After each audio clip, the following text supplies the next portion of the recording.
Good morning students. ನಾವು ಜೀವಿಗಳಲ್ಲಿ ಸಂತಾನೋತ್ಪತ್ತಿ ಯಾವ ರೀತಿ ನಡೀತೈತಿ ಅಂತ ಹೇಳಿ ಆ ಚಾಪ್ಟರ್ನ ನೋಡ್ತಾ ಇದ್ವಿ. ಅದರಲ್ಲಿ ಇವತ್ತಿನ ಕ್ಲಾಸ್ ಒಳಗೆ ನಿನ್ನೆ ಕ್ಲಾಸ್ ಒಳಗೆ ನೋಡಿದ್ವಿ ಏಕಕೋಶೀಯ ಜೀವಿಗಳಲ್ಲಿ ಯಾವ ರೀತಿಯ ಸಂತಾನೋತ್ಪತ್ತಿ ಆಗ್ತೈತಿ, ಅದರಲ್ಲಿ ಎಷ್ಟು ವಿಧಗಳು, ಅದ್ರ ಬಗ್ಗೆ ಒಂದೊಂದಾಗಿ ಎಕ್ಸ್ಪ್ಲನೇಷನ್ ವಿತ್ ಪ್ರಾಕ್ಟಿಕಲ್ ಕ್ಲಾಸಸ್ ಅನ್ನು ನಾವು ನೋಡಿದ್ವಿ. ಇವತ್ತಿನ ಕ್ಲಾಸ್ ಒಳಗೆ ಏನು ಮಾಡೋಣಪ್ಪ ಅಂತಂದ್ರೆ ಹೂ ಬಿಡುವ ಸಸ್ಯಗಳಲ್ಲಿ ಲೈಂಗಿಕ ಸಂತಾನೋತ್ಪತ್ತಿ. ನಮಗೆ ಗೊತ್ತೈತಿ ಸಸ್ಯಗಳಲ್ಲಿ ಏನಾಗ್ತೈತಿ ಲೈಂಗಿಕ ರೀತಿಯ ಸಂತಾನೋತ್ಪತ್ತಿ ನಡೀತೈತಿ ಅಂತ ಹೇಳಿ ನಮ್ಗೆಲ್ಲರಿಗೂ ಗೊತ್ತೈತಿ. ಅದರಲ್ಲಿ ಯಾವ ರೀತಿಯಾಗಿ ಸ್ಟೆಪ್ಸ್ ಇರ್ತಾವೋ ಅಥವಾ ಯಾವ ರೀತಿಯಾಗಿ ಆಗ್ತೈತಿ ಅಂತ ಹೇಳಿ ಇವತ್ತಿನ ಕ್ಲಾಸ್ ಒಳಗೆ ನೋಡು. ಈಗ ಮನುಷ್ಯರಲ್ಲಿ ತಗೊಂಡ್ರೆ ಗಂಡು ಲಿಂಗಾಣು ಹೆಣ್ಣು ಲಿಂಗಾಣು ಅಂದ್ರೆ ಅಂಡಾಣು ಮತ್ತು ವೀರ್ಯಾಣುಗಳು ಇರ್ತಾವ ಅಂತ ಹೇಳಿದ್ವಿ. ವೀರ್ಯಾಣುಗಳು ಗಂಡಿನಲ್ಲಿ ಆದ್ರೆ ಅಂಡಾಣು ಹೆಣ್ಣಿನಲ್ಲಿ ಅಂತೆ. ಅದೇ ರೀತಿ ಇಲ್ಲಿ ಏನಾಗಿರ್ತದಪ್ಪ ಅಂತಂದ್ರೆ ಗಂಡಾಣು ಹೂವಿನೊಳಗ ಕೇಸರ ಆಗಿರ್ತತಿ, ಶಲಾಕೆ ಅಂತೇವಿ ಅಥವಾ ಶಲಾಕಾಗ್ರ ಅಂತ ಹೇಳಿ ಕರಿತೀವಿ. ಅದು ಹೆಣ್ಣಿನ ಒಂದು ಸಂತಾನೋತ್ಪತ್ತಿಯ ಒಂದು ಭಾಗ ಅಂತ ಹೇಳಿ ಕರಿತೀವಿ. ಇನ್ನ ಹೂ ಬಿಡುವ ಸಸ್ಯಗಳಲ್ಲಿ ಹೂ ಏನಾಗ್ತತಿ ಸಂತಾನೋತ್ಪತ್ತಿ ಅಂದ್ರೆ ರೀಪ್ರೊಡಕ್ಷನ್ ಆರ್ಗನ್ ಅಂತ ಹೇಳ್ತೇವೆ ನಾವು. ಅದು ಯಾವ ರೀತಿ ಇರ್ತೈತೆ ಅಂತ ಹೇಳಿ ಪಾಯಿಂಟ್ ವೈಸ್ ನಾವೀಗ ನೋಡ್ಕೋತಾ ಹೋಗೋಣ.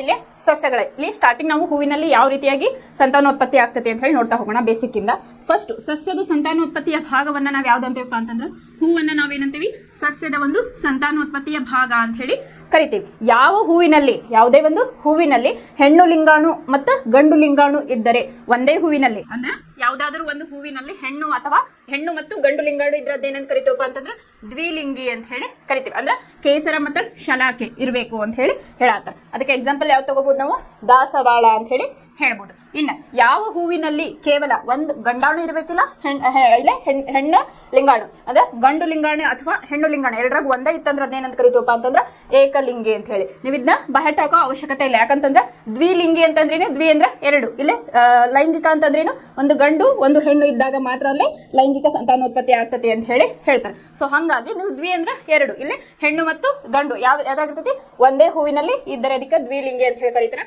ಯಾವ ಹೂವಿನಲ್ಲಿ ಕೇವಲ ಗಂಡು ಲಿಂಗಾಣು ಇಲ್ಲವೇ ಹೆಣ್ಣು ಲಿಂಗಾಣು ಎರಡರಾಗ ಒಂದಿತ್ತಂದ್ರೆ ಏನಂತ ಕರೀತಾರ, ಅದಕ್ಕೆ ಏಕಲಿಂಗಿ ಅಂತ ಹೇಳಿ ಕರೀತಾರ.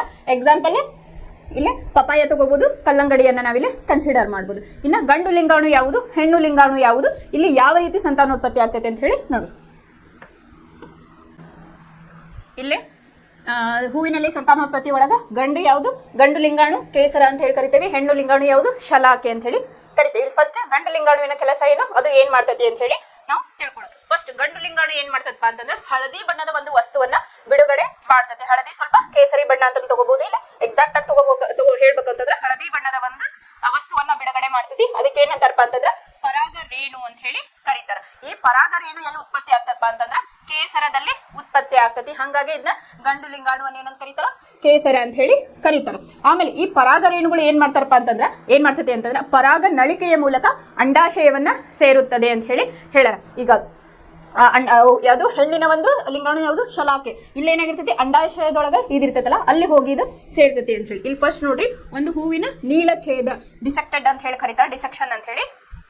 ಇಲ್ಲಿ ಹಿಬಿಸ್ಕಸ್ ಅಂತ ಹೇಳಿ ಕರೀತಾರೆ. ಇಲ್ಲಿ ದಾಸವಾಳವನ್ನ ಎಕ್ಸಾಂಪಲ್ ಆಗಿ ತಗೊಂಡಾರ. ನೀವು ಇಲ್ಲೇ ಪರಾಗ ರೇಣು ಅಂತ ಹೇಳಿ ನೋಡೋದಾದ್ರೆ ಅಥವಾ ಕೇಸರವನ್ನ ನೋಡೋದಾದ್ರೆ ದಾಸವಾಳವನ್ನ ತಗೊಂಡಾಗ ಅದ್ರ ಒಳಗಡೆ ಒಂದು ನಳಿಕೆ ಹೋಗಿರ್ತೈತಿ ನಡುವೆ. ಅಲ್ಲೇ ಮೇಲ್ಗಡೆ ಏನಾಗಿರ್ತೈತಿ ಪರಾಗ ರೇಣುಗಳು ಇರ್ತಾವಲ್ಲೇ, ಕೇಸರಿ ಕಲರ್ ಇರ್ತಾವಲ್ಲ ಅವೇನು ಪರಾಗ ರೇಣುಗಳು ಅಂತ ಹೇಳಿ ನಾವು ಕರಿತೀವಿ. ಅಲ್ಲಿ ಯೆಲ್ಲೋ ಕಲರ್ ಸ್ವಲ್ಪ ನೀವು ತಿಕ್ಕಿದ್ರೆ ಗೊತ್ತಾಗ್ತೈತಿ, ಅದೆಲ್ಲೋ ಕಲರ್ ನಿಮ್ಗೆ ಬಿಡುಗಡೆ ಆಗ್ತೈತಿ. ಅದಕ್ಕೆ ಏನ್ ಹೇಳ್ತಾರಪ್ಪ ಅಂತಂದ್ರೆ ಪರಾಗ ರೇಣುಗಳು ಅಂತ ಹೇಳಿ ಹೇಳ್ತಾರೆ. ಇಲ್ಲ ಒಂದು ಹಿಬಿಸ್ಕಸ್, ಇಂಗ್ಲಿಷ್ ಒಳಗೆ ದಾಸವಾಳಕ್ಕೆ ಏನಂತಾರೆ ಹಿಬಿಸ್ಕಸ್ ಅಂತ ಹೇಳಿ ಕರೀತಾರೆ. ಅದರ ನೀಳ ಛೇದ ನೋಟ ಅಂತ ಹೇಳಿ ಕೊಟ್ಟಾರ. ಇಲ್ಲಿ ಹೂವಿನ ಹೂವು ನಾವು ಕಿತ್ಕೋತೇವಲ್ಲ ಅಲ್ಲಿ ಕೆಳಗ ಒಂದೆರಡು ಎಲೆಗಳು ಇರ್ತಾವ, ಅದಕ್ಕೆ ಏನಂತಾರ ಪುಷ್ಪ ಪತ್ರ ಅಂತ ಹೇಳ್ತಾರ. ಅದ ರೆಡ್ ಕಲರ್ ಎಲೆಗೆ ಏನಂತಾರ ಪುಷ್ಪ ದಳ ಅಂತ ಹೇಳ್ತಾರ. ಅದ್ರ ಒಳಗ್ ಹಿಂಗ ತಂತಿಗತ್ಲೆ ಅಥವಾ ಒಂದ್ ತೆಳ್ಳಗ ಇದು ಇರ್ತಾವಲ್ಲ ಕಡ್ಡಿಗತ್ಲೆ ಅವಕ್ಕ ಏನಂತಾರ ತಂತು ಅಂತಾರ. ಆಮೇಲೆ ಪರಾಗ ಕೋಶ ಮುಂದ್ಗಡೆ ಯೆಲ್ಲೋ ಕಲರ್ ಇರ್ತಾವಲ್ಲ ಅವು ಪರಾಗ ಕೋಶ ಅಂತ ಹೇಳಿ ಕರೀತಾರ. ಇಲ್ಲೇನ್ ನಡು ಹೋಗತ್ತಲ್ಲ ಇದು ಇಲ್ಲಿ ಶಲಾಕ ನಳಿಕೆ ಅಂತ ಹೇಳಿ ಕರೀತಾರ. ಇದರ ಮೂಲಕ ಅದೇನಾಗ್ತಿರ್ತಪ್ಪ ಅಂತಂದ್ರೆ ಅಂಡಾಶಯವನ್ನ ಸೇರ್ತಾ ಇರ್ತತಿ ಅಂತ ಹೇಳಿ. ಇದು ಶಲಾಕಾಗ್ರ ಮತ್ತು ಇದು ಶಲಾಕೆ. ಅಂದ್ರೆ ಶಲಾಕೆ ಈಗ ನೆಕ್ಸ್ಟ್ ಹೇಳ್ತಾನೆ. ಶಲಾಕೆ ಒಳಗ 3 ಭಾಗ ಬರ್ತಾವೆ. ಯಾವಂದ್ರೆ ಶಲಾಕಾಗ್ರ, ಶಲಾಕ ನಳಿಕೆ, ಅಂಡಾಶಯ ಅಂತ ಹೇಳಿ ಬರ್ತಾವ. ಇದಿಷ್ಟು ಒಂದು ಹೂವಿನ ನೀಳಛೇದ ಭಾಗ ಅಂತಂದ್ರೆ ಇದು ದಾಸವಾಳ ಹೂ ಅಂತ ಹೇಳಿ ನೀವು ತಗೋಬಹುದು. ಇಲ್ಲೇನಾಗತ್ತಪ್ಪ ಗಂಡು ಲಿಂಗಾಣು ಯಾವುದು ಕೇಸರ, ಹೆಣ್ಣು ಲಿಂಗಾಣು ಶಲಾಕೆ. ಗಂಡು ಲಿಂಗಾಣು ಹಳದಿ ಬಣ್ಣದ ಒಂದು ವಸ್ತುವನ್ನ ಬಿಡುಗಡೆ ಮಾಡ್ತೈತಿ, ಅದಕ್ಕೆ ಏನಂತಾರ ಪರಾಗ ರೇಣು ಅಂತ ಹೇಳಿ ಕರೀತಾರ. ಈ ಪರಾಗ ರೇಣು ಏನ್ ಮಾಡ್ತೈತಿ, ಇದು ಪರಾಗ ರೇಣು ಕೇಸರದಲ್ಲಿ ಇದು ಉತ್ಪತ್ತಿ ಆಗ್ತತಿ. ಇದೇನ್ ಮಾಡ್ತೈತಿ ಪರಾಗ ರೇಣುಗಳು ಪರಾಗ ನಳಿಕೆಯ ಮೂಲಕ ಹಾದು ಅಂಡಾಶಯವನ್ನ ಸೇರ್ತತಿ ಅಂತ ಹೇಳಿ. ಇನ್ನು ಈ ಶಲಾಕೆ ಹೆಣ್ಣು ಲಿಂಗಾಣು ಅದು ಎಲ್ಲಿ ಇರ್ತೈತಿ, ಅದು ಏನ್ ಮಾಡ್ತತಿ ಅಂತ ಹೇಳಿ ಈಗ ನೋಡು.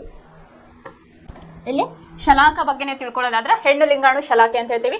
ಶಲಾಕೆ ಎಲ್ಲಿರ್ತೈತಿ? ಹೂವಿನ ಮಧ್ಯ ಭಾಗದಲ್ಲಿ ಇರ್ತೈತಿ ಅಂತ ಹೇಳ್ತೀವಿ. ಚಿತ್ರವನ್ನು ತೋರಿಸ್ತೇನೆ. ಶಲಾಕೆ ಎಲ್ಲಿರ್ತೈತಿ? ಹೂವಿನ ಮಧ್ಯ ಭಾಗದಲ್ಲಿ ಇರ್ತೈತಿ. ಇದು 3 ಭಾಗಗಳನ್ನು ಒಳಗೊಂಡಿರ್ತೈತಿ. ಯಾವ್ದು? ಶಲಾಕನಳಿಕೆ, ಶಲಾಕಾಗ್ರ ಮತ್ತು ಅಂಡಾಶಯ ಅಂತ ಹೇಳಿ. ಈ ಅಂಡಾಶಯದಿಂದ ಏನಾಗ್ತಿರ್ತೈತಿ ಅಂದ್ರೆ ಬೀಜ ಉತ್ಪತ್ತಿ ಆಗ್ತಾ ಇರ್ತೈತಿ ಅಂತ ಹೇಳ್ತೀವಿ. ಯಾವಾಗ ಗಂಡು ಲಿಂಗಾಣು ಅಂದ್ರೆ ಕೇಸರ ಏನ್ ಮಾಡ್ತೈತಿ? ಶಲಾಕಾಗ್ರಕ್ಕೆ ಅದೇನಾಗ್ತೈತಿ? ವರ್ಗಾವಣೆ ಆಗ್ತೈತಿ. ಅಂದ್ರೆ ಮೇಲಿಂದ ಏನು ಕೇಸರ ಇರ್ತೈತಲ್ಲ ಅದು ಅಂಡಾಶಯಕ್ಕೆ ಬಂದಾಗ ಏನಾಗ್ತೈತಿ? ಅಲ್ಲಿ ಸಂತಾನೋತ್ಪತ್ತಿ ಕ್ರಿಯೆ ಆಗ್ತೈತಿ. ಅದಕ್ಕೆ ಏನಂತಾರಪ್ಪ ಅಂತಂದ್ರೆ ಪರಾಗಸ್ಪರ್ಶ ಕ್ರಿಯೆ ಅಂತ ಹೇಳಿ ಕರೀತಾರೆ. ಇದು ಇಂಪಾರ್ಟೆಂಟ್ ಕ್ವಶನ್. ಪರಾಗಸ್ಪರ್ಶ ಕ್ರಿಯೆ ಅಂದ್ರೇನು? ಯಾವಾಗ ಗಂಡು ಲಿಂಗಾಣು ಅಂದ್ರೆ ಕೇಸರ ಶಲಾಕಾಗ್ರಕ್ಕೆ ವರ್ಗಾವಣೆ ಆಗುತ್ತದೆ ಅಥವಾ ಸಂಯೋಗ ಹೊಂದುತ್ತದೆ, ಅದಕ್ಕೆ ನಾವೇನಂತೀವಿ? ಪರಾಗಸ್ಪರ್ಶ ಅಂತ ಹೇಳಿ ಕರಿತೀವಿ. ಇಲ್ಲೇ ನಿಮ್ಗೊಂದು ಚಿತ್ರವನ್ನ ಕೊಟ್ಟಾರ. ಶಲಾಕಾಗ್ರದ ಮೇಲೆ ಪರಾಗದ ಮೊಳೆಯುವಿಕೆ ಅಂತ ಹೇಳಿ ಕೊಟ್ಟಾರ. ಇಲ್ಲೇ ನೋಡ್ರಿ, ಹೆಣ್ಣು ಲಿಂಗಾಣು ಎಲ್ಲೈತಿ? ಹೂವಿನ ಮಧ್ಯ ಭಾಗದಲ್ಲಿ ಐತಿ. ಇಲ್ಲಿ ಇದು ಅಂಡಾಶಯ ಅಂತ ಹೇಳಿ ಕರಿತೀವಿ. ಇದು ಪರಾಗ ನಳಿಕೆ. ಇದು ಗಂಡು ಲಿಂಗಾಣು. ಇಲ್ಲೇನೈತಲ್ಲ ಇದಕ್ಕೆ ಗಂಡು ಲಿಂಗಾಣು. ಇದೇನ್ ನಳಿಕೆ ಕಾಣಿಸ್ತೈತಲ್ಲ ಈ ಪರಾಗರೇಣು ಇಲ್ಲಿಂದ ಹಾಶಿ ಬಂದು ಇಲ್ಲಿ ಕನೆಕ್ಟ್ ಆಗೈತಿ ನೋಡಿ. ಇಲ್ಲಿ ಬಂದು ಏನಾಗ್ತದಪ್ಪ ಅಂತಂದ್ರ ಅಂಡಾಶಯಕ್ಕೆ ಅಥವಾ ಶಲಾಕಾಗ್ರಕ್ಕೆ ಸೇರ್ಕೊಳ್ತೈತಿ. ಅವಾಗ ಸೇರ್ಕೊಂಡಾಗ ಏನಾಗ್ತೈತಿ? ಅಲ್ಲಿ ಬೀಜಗಳು ಉತ್ಪತ್ತಿ ಆಗ್ತಾವ. ಅಲ್ಲಿ ಸಂತಾನೋತ್ಪತ್ತಿ ಕ್ರಿಯೆ ನಡೀತೈತಿ ಅಂತ ಹೇಳಿ ಹೇಳ್ತೇವೆ. ಇಲ್ಲೇ ಏನಾಯ್ತು? ಇದರಲ್ಲಿ 3 ಭಾಗಗಳು ಶಲಾಕಾಗ್ರದಲ್ಲಿ. ಶಲಾಕನಳಿಕೆ, ಶಲಾಕಾಗ್ರ, ಅಂಡಾಶಯ ಅಂತೇಳಿ. ಶಲಾಕನಳಿಕೆ ಅಂದ್ರೆ ನೀವು ಇದು ಪರಾಗನಳಿಕೆ, ಇದು ಒಳಗಿದ್ದು. ಶಲಾಕನಳಿಕೆ ಅಂದ್ರೆ ಔಟ್ಸೈಡ್ ಲೇಯರ್ ಐತಲ್ಲ, ಇದನ್ನ ನೀವು ತಗೋಬಹುದು. ಇದಿಷ್ಟು ಹೆಣ್ಣು ಲಿಂಗಾಣು ಒಳಗಡೆ. ಇನ್ನ ನೆಕ್ಸ್ಟ್ ಸ್ವಕೀಯ ಪರಾಗಸ್ಪರ್ಶ ಅಂದ್ರೇನು, ಪರಕೀಯ ಪರಾಗಸ್ಪರ್ಶ ಅಂದ್ರೇನು ಅಂತ ಹೇಳಿ ನೋಡೋದು. ಇಲ್ಲಿ ನೆಕ್ಸ್ಟ್ ಪಾಯಿಂಟ್ ಏನಪ್ಪಾ ಅಂತಂದ್ರೆ ಯಾವುದು? 2 ರೀತಿಯ ಪರಾಗಸ್ಪರ್ಶವನ್ನ ನಾವು ನೋಡ್ತೀವಿ. ಯಾವ್ಯಾವುದು? ಸ್ವಕೀಯ ಪರಾಗಸ್ಪರ್ಶ, ಇನ್ನೊಂದು ಪರಕೀಯ ಪರಾಗಸ್ಪರ್ಶ. ಹಂಗಂದ್ರೆ ಏನಪ್ಪಾ ಅಂತಂದ್ರ ಇಲ್ಲಿ ಯಾವುದೇ ಒಂದು ಹೂವಿನ ಕೇಸರ, ಇಲ್ಲೇನೈತಲ್ಲ ಈ ಕೇಸರ, ಯಾವುದೇ ಒಂದು ಹೂವಿನ ಕೇಸರ ಅದೇ ಹೂವಿನ ಶಲಾಕಾಗ್ರಕ್ಕೆ ಸಮ್ಮಿಲನ ಹೊಂದಿದರೆ ಅಂದ್ರೆ ಸಂತಾನೋತ್ಪತ್ತಿ ಕ್ರಿಯೆ ಆದರೆ ಅಥವಾ ಸಮ್ಮಿಲನ ಅಂತ ತಗೊಳ್ರೆ ಇಲ್ಲಿ ಪರಾಗರೇಣುಗಳು ಅಂದ್ರೆ ಯಾವುದೇ ಒಂದು ಹೂವಿನ ಕೇಸರು ಅದೇ ಹೂವಿನ ಶಲಾಕಾಗ್ರದ ಜೊತೆ ಸಮ್ಮಿಲನ ಹೊಂದಿದರೆ ಅದಕ್ಕೇನಂದ್ರೆ ಸ್ವಕೀಯ ಅಂದ್ರೆ ಅದರದೇ ಆದಂತ ಹೂವಿನಲ್ಲಿ ಅಲ್ಲಿ ಸಮ್ಮಿಲನ ಆಗ್ತೈತೆ. ಅದಕ್ಕೇನಂದ್ರೆ ಪರಾಗಸ್ಪರ್ಶ ಕ್ರಿಯೆ, ಸ್ವಕೀಯ ಪರಾಗಸ್ಪರ್ಶ ಕ್ರಿಯೆ ಅಂತ ಹೇಳ್ತಾರ. ಅದೇ ಸಮ್ಮಿಲನ ಬೇರೆ ಹೂವಿನ ಜೊತೆಗೆ ಆದರೆ ಅದಕ್ಕೇನಂತಾರ? ಪರಕೀಯ ಪರಾಗಸ್ಪರ್ಶ. ಇಲ್ಲಿ ಪರಕೀಯ ಅಂದ್ರೆ ಏನು? ಔಟ್ಸೈಡ್ ಅಂದ್ರೆ ಹೊರಗಿನವರು ಅಂತ ಹೇಳಿ ನಾವ್ ಹೇಳ್ತೇವಲ್ಲ, ಹಂಗ ಅದೇ ಸಮ್ಮಿಲನ ಏನೈತಲ್ಲ ಬೇರೆ ಹೂವಿನ ಜೊತೆ ಆದರೆ ಅದನ್ನ ಪರಕೀಯ ಪರಾಗಸ್ಪರ್ಶ ಅಂತ ಹೇಳಿ ಕರೀತಾರ. ಏನಿದು ಪರಕೀಯ ಪರಾಗಸ್ಪರ್ಶ ಯಾವ ರೀತಿ ಆಗ್ಬೋದು ಅಂತಂದ್ರೆ ಗಾಳಿ ಒಂದೇದು. ಈಗ ಹೂವಿಗೆ ಹೂವು ಬಡೆದಾಗ, ಗಾಳಿ ಜೊತೆಗೆ ಹೂವಿಗೆ ಹೂವು ಬಡದಾಗ ಏನಾಗ್ತಪ್ಪ ಅಂತಂದ್ರೆ ಆ ಕೇಸರಗಳು ಏನಾಗ್ತವೆ? ಇನ್ನೊಂದು ಹೂವಿನ ಜೊತೆಗೆ ಬೆರೆತಾಗ ಅದೇನಾಗ್ತತಿ? ಅಲ್ಲಿ ಶಲಾಕಾಗ್ರದ ಜೊತೆ ಹೋಗೋದೇನತ್ತು? ಸಮ್ಮಿಲನ ಹೊಂದತಿ. ಅದಕ್ಕೆ ಏನಂತಾರೆ? ಪರಕೀಯ ಪರಾಗಸ್ಪರ್ಶ. ಅದೊಂದು ಎಕ್ಸಾಂಪಲ್ ತಗೋಬಹುದು. ಇನ್ನೊಂದು ನೊಣಗಳಿಂದ, ಯಾವುದು? ಹನಿ ಬಿ ಅಂತ ಹೇಳಿ ನಾವು ಕರಿತೀವಲ್ಲ, ಹನಿ ಬಿ ಇದೇನ್ ಮಾಡ್ತತಿ? ಮಕರಂದವನ್ನ ಹೀರ್ತಾ ಇರ್ತತಲ್ಲ, ಇದೇನಾಗ್ತತಿ?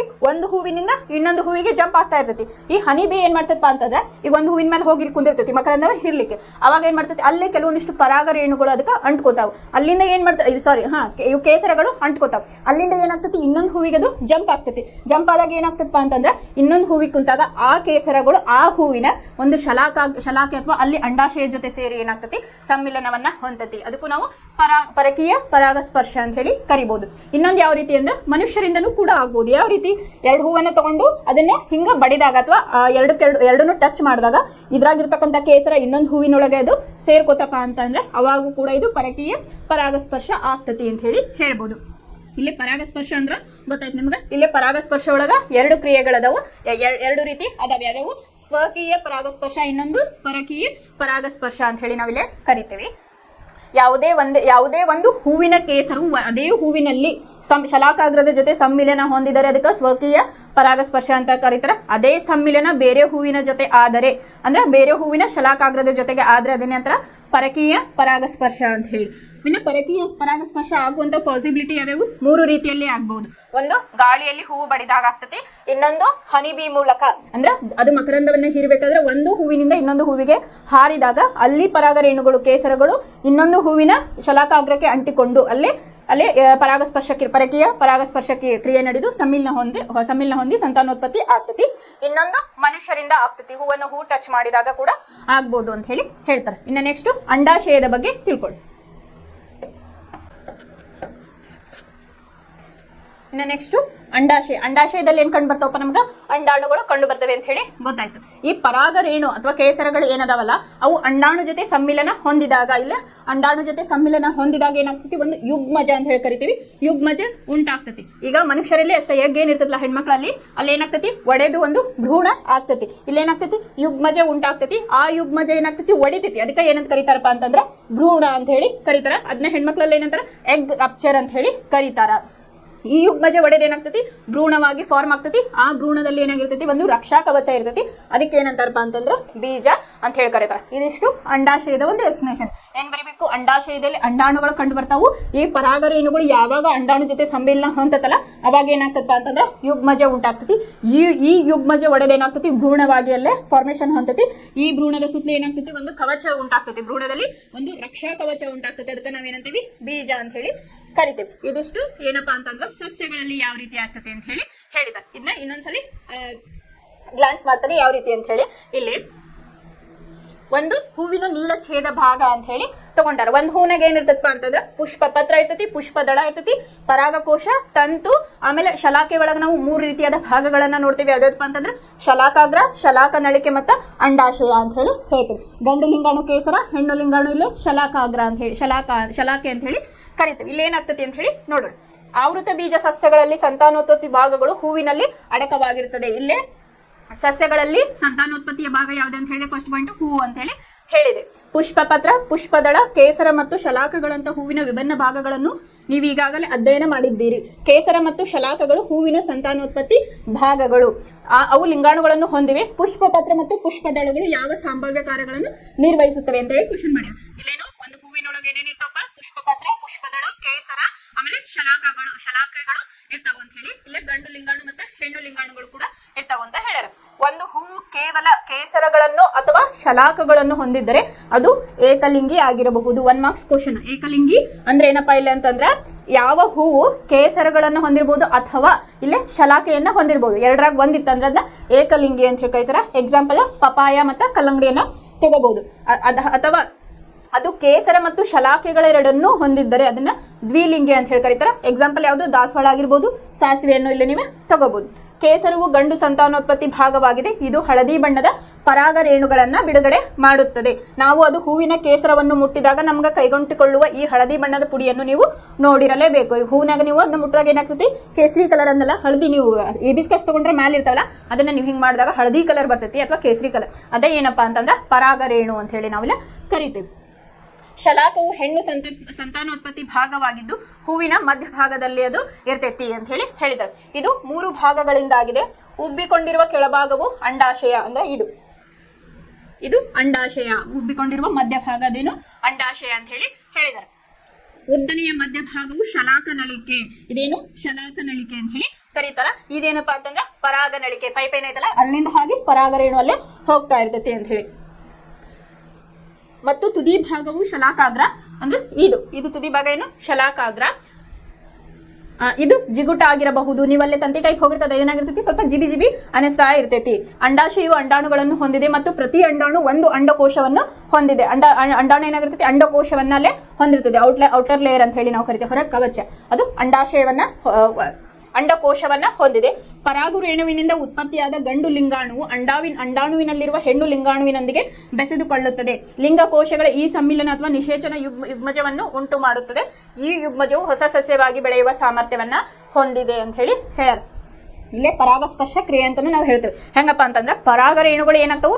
ಶಲಾಕಾಗ್ರಕ್ಕೆ ಅಥವಾ ಅಂಡಾಶಯ ಏನಿರ್ತೈತಲ್ಲ ಶಲಾಕಾಗ್ರಕ್ಕೆ ವರ್ಗಾವಣೆ ಆಗೋದನ್ನ ನಾವು ಪರಾಗಸ್ಪರ್ಶ ಕ್ರಿಯೆ ಅಂತ ಹೇಳ್ತೇವೆ. ಯಾವಾಗ ಪರಾಗಸ್ಪರ್ಶ ಕ್ರಿಯೆ ನಡೀತೈತಲ್ಲಪ್ಪ ಅಲ್ಲೇ ಏನಾಗ್ತಿರ್ತೈತಿ ಅಂತಂದ್ರೆ ಅಲ್ಲಿ ಯುಗ್ಮಜ ಉಂಟಾಗ್ತೈತಿ ಅಂತ ಹೇಳಿ ಹೇಳಿದ. ಹೀಗೆ ಕೇಸರದಿಂದ ಪರಾಗವನ್ನು ಶಲಾಕಾಗ್ರಕ್ಕೆ ವರ್ಗಾಯಿಸಬೇಕಾದ ಅಗತ್ಯವಿದೆ. ಒಂದು ವೇಳೆ ಪರಾಗದ ಈ ವರ್ಗಾವಣೆಯು ಅದೇ ಹೂವಿನಲ್ಲಿ ನಡೆದರೆ ಅದನ್ನು ಸ್ವಕೀಯ ಪರಾಗಸ್ಪರ್ಶ ಅಥವಾ ಇಂಗ್ಲಿಷ್ನಾಗ ಸೆಲ್ಫ್ ಪಾಲಿನೇಷನ್ ಅಂತ ಹೇಳಿ ಕರೀತಾರೆ. ಅಂದ್ರೆ ಏನಪ್ಪಾ? ಇಲ್ಲಿ ಫಸ್ಟ್ ಪರಾಗಸ್ಪರ್ಶ ಅಂದ್ರೆ ಏನಿಲ್ಲ, ಕೇಸರದಿಂದ ಪರಾಗವನ್ನು ಶಲಾಕಾಗ್ರಕ್ಕೆ ವರ್ಗಾಯಿಸಿದರೆ ಅದು ಪರಾಗಸ್ಪರ್ಶ.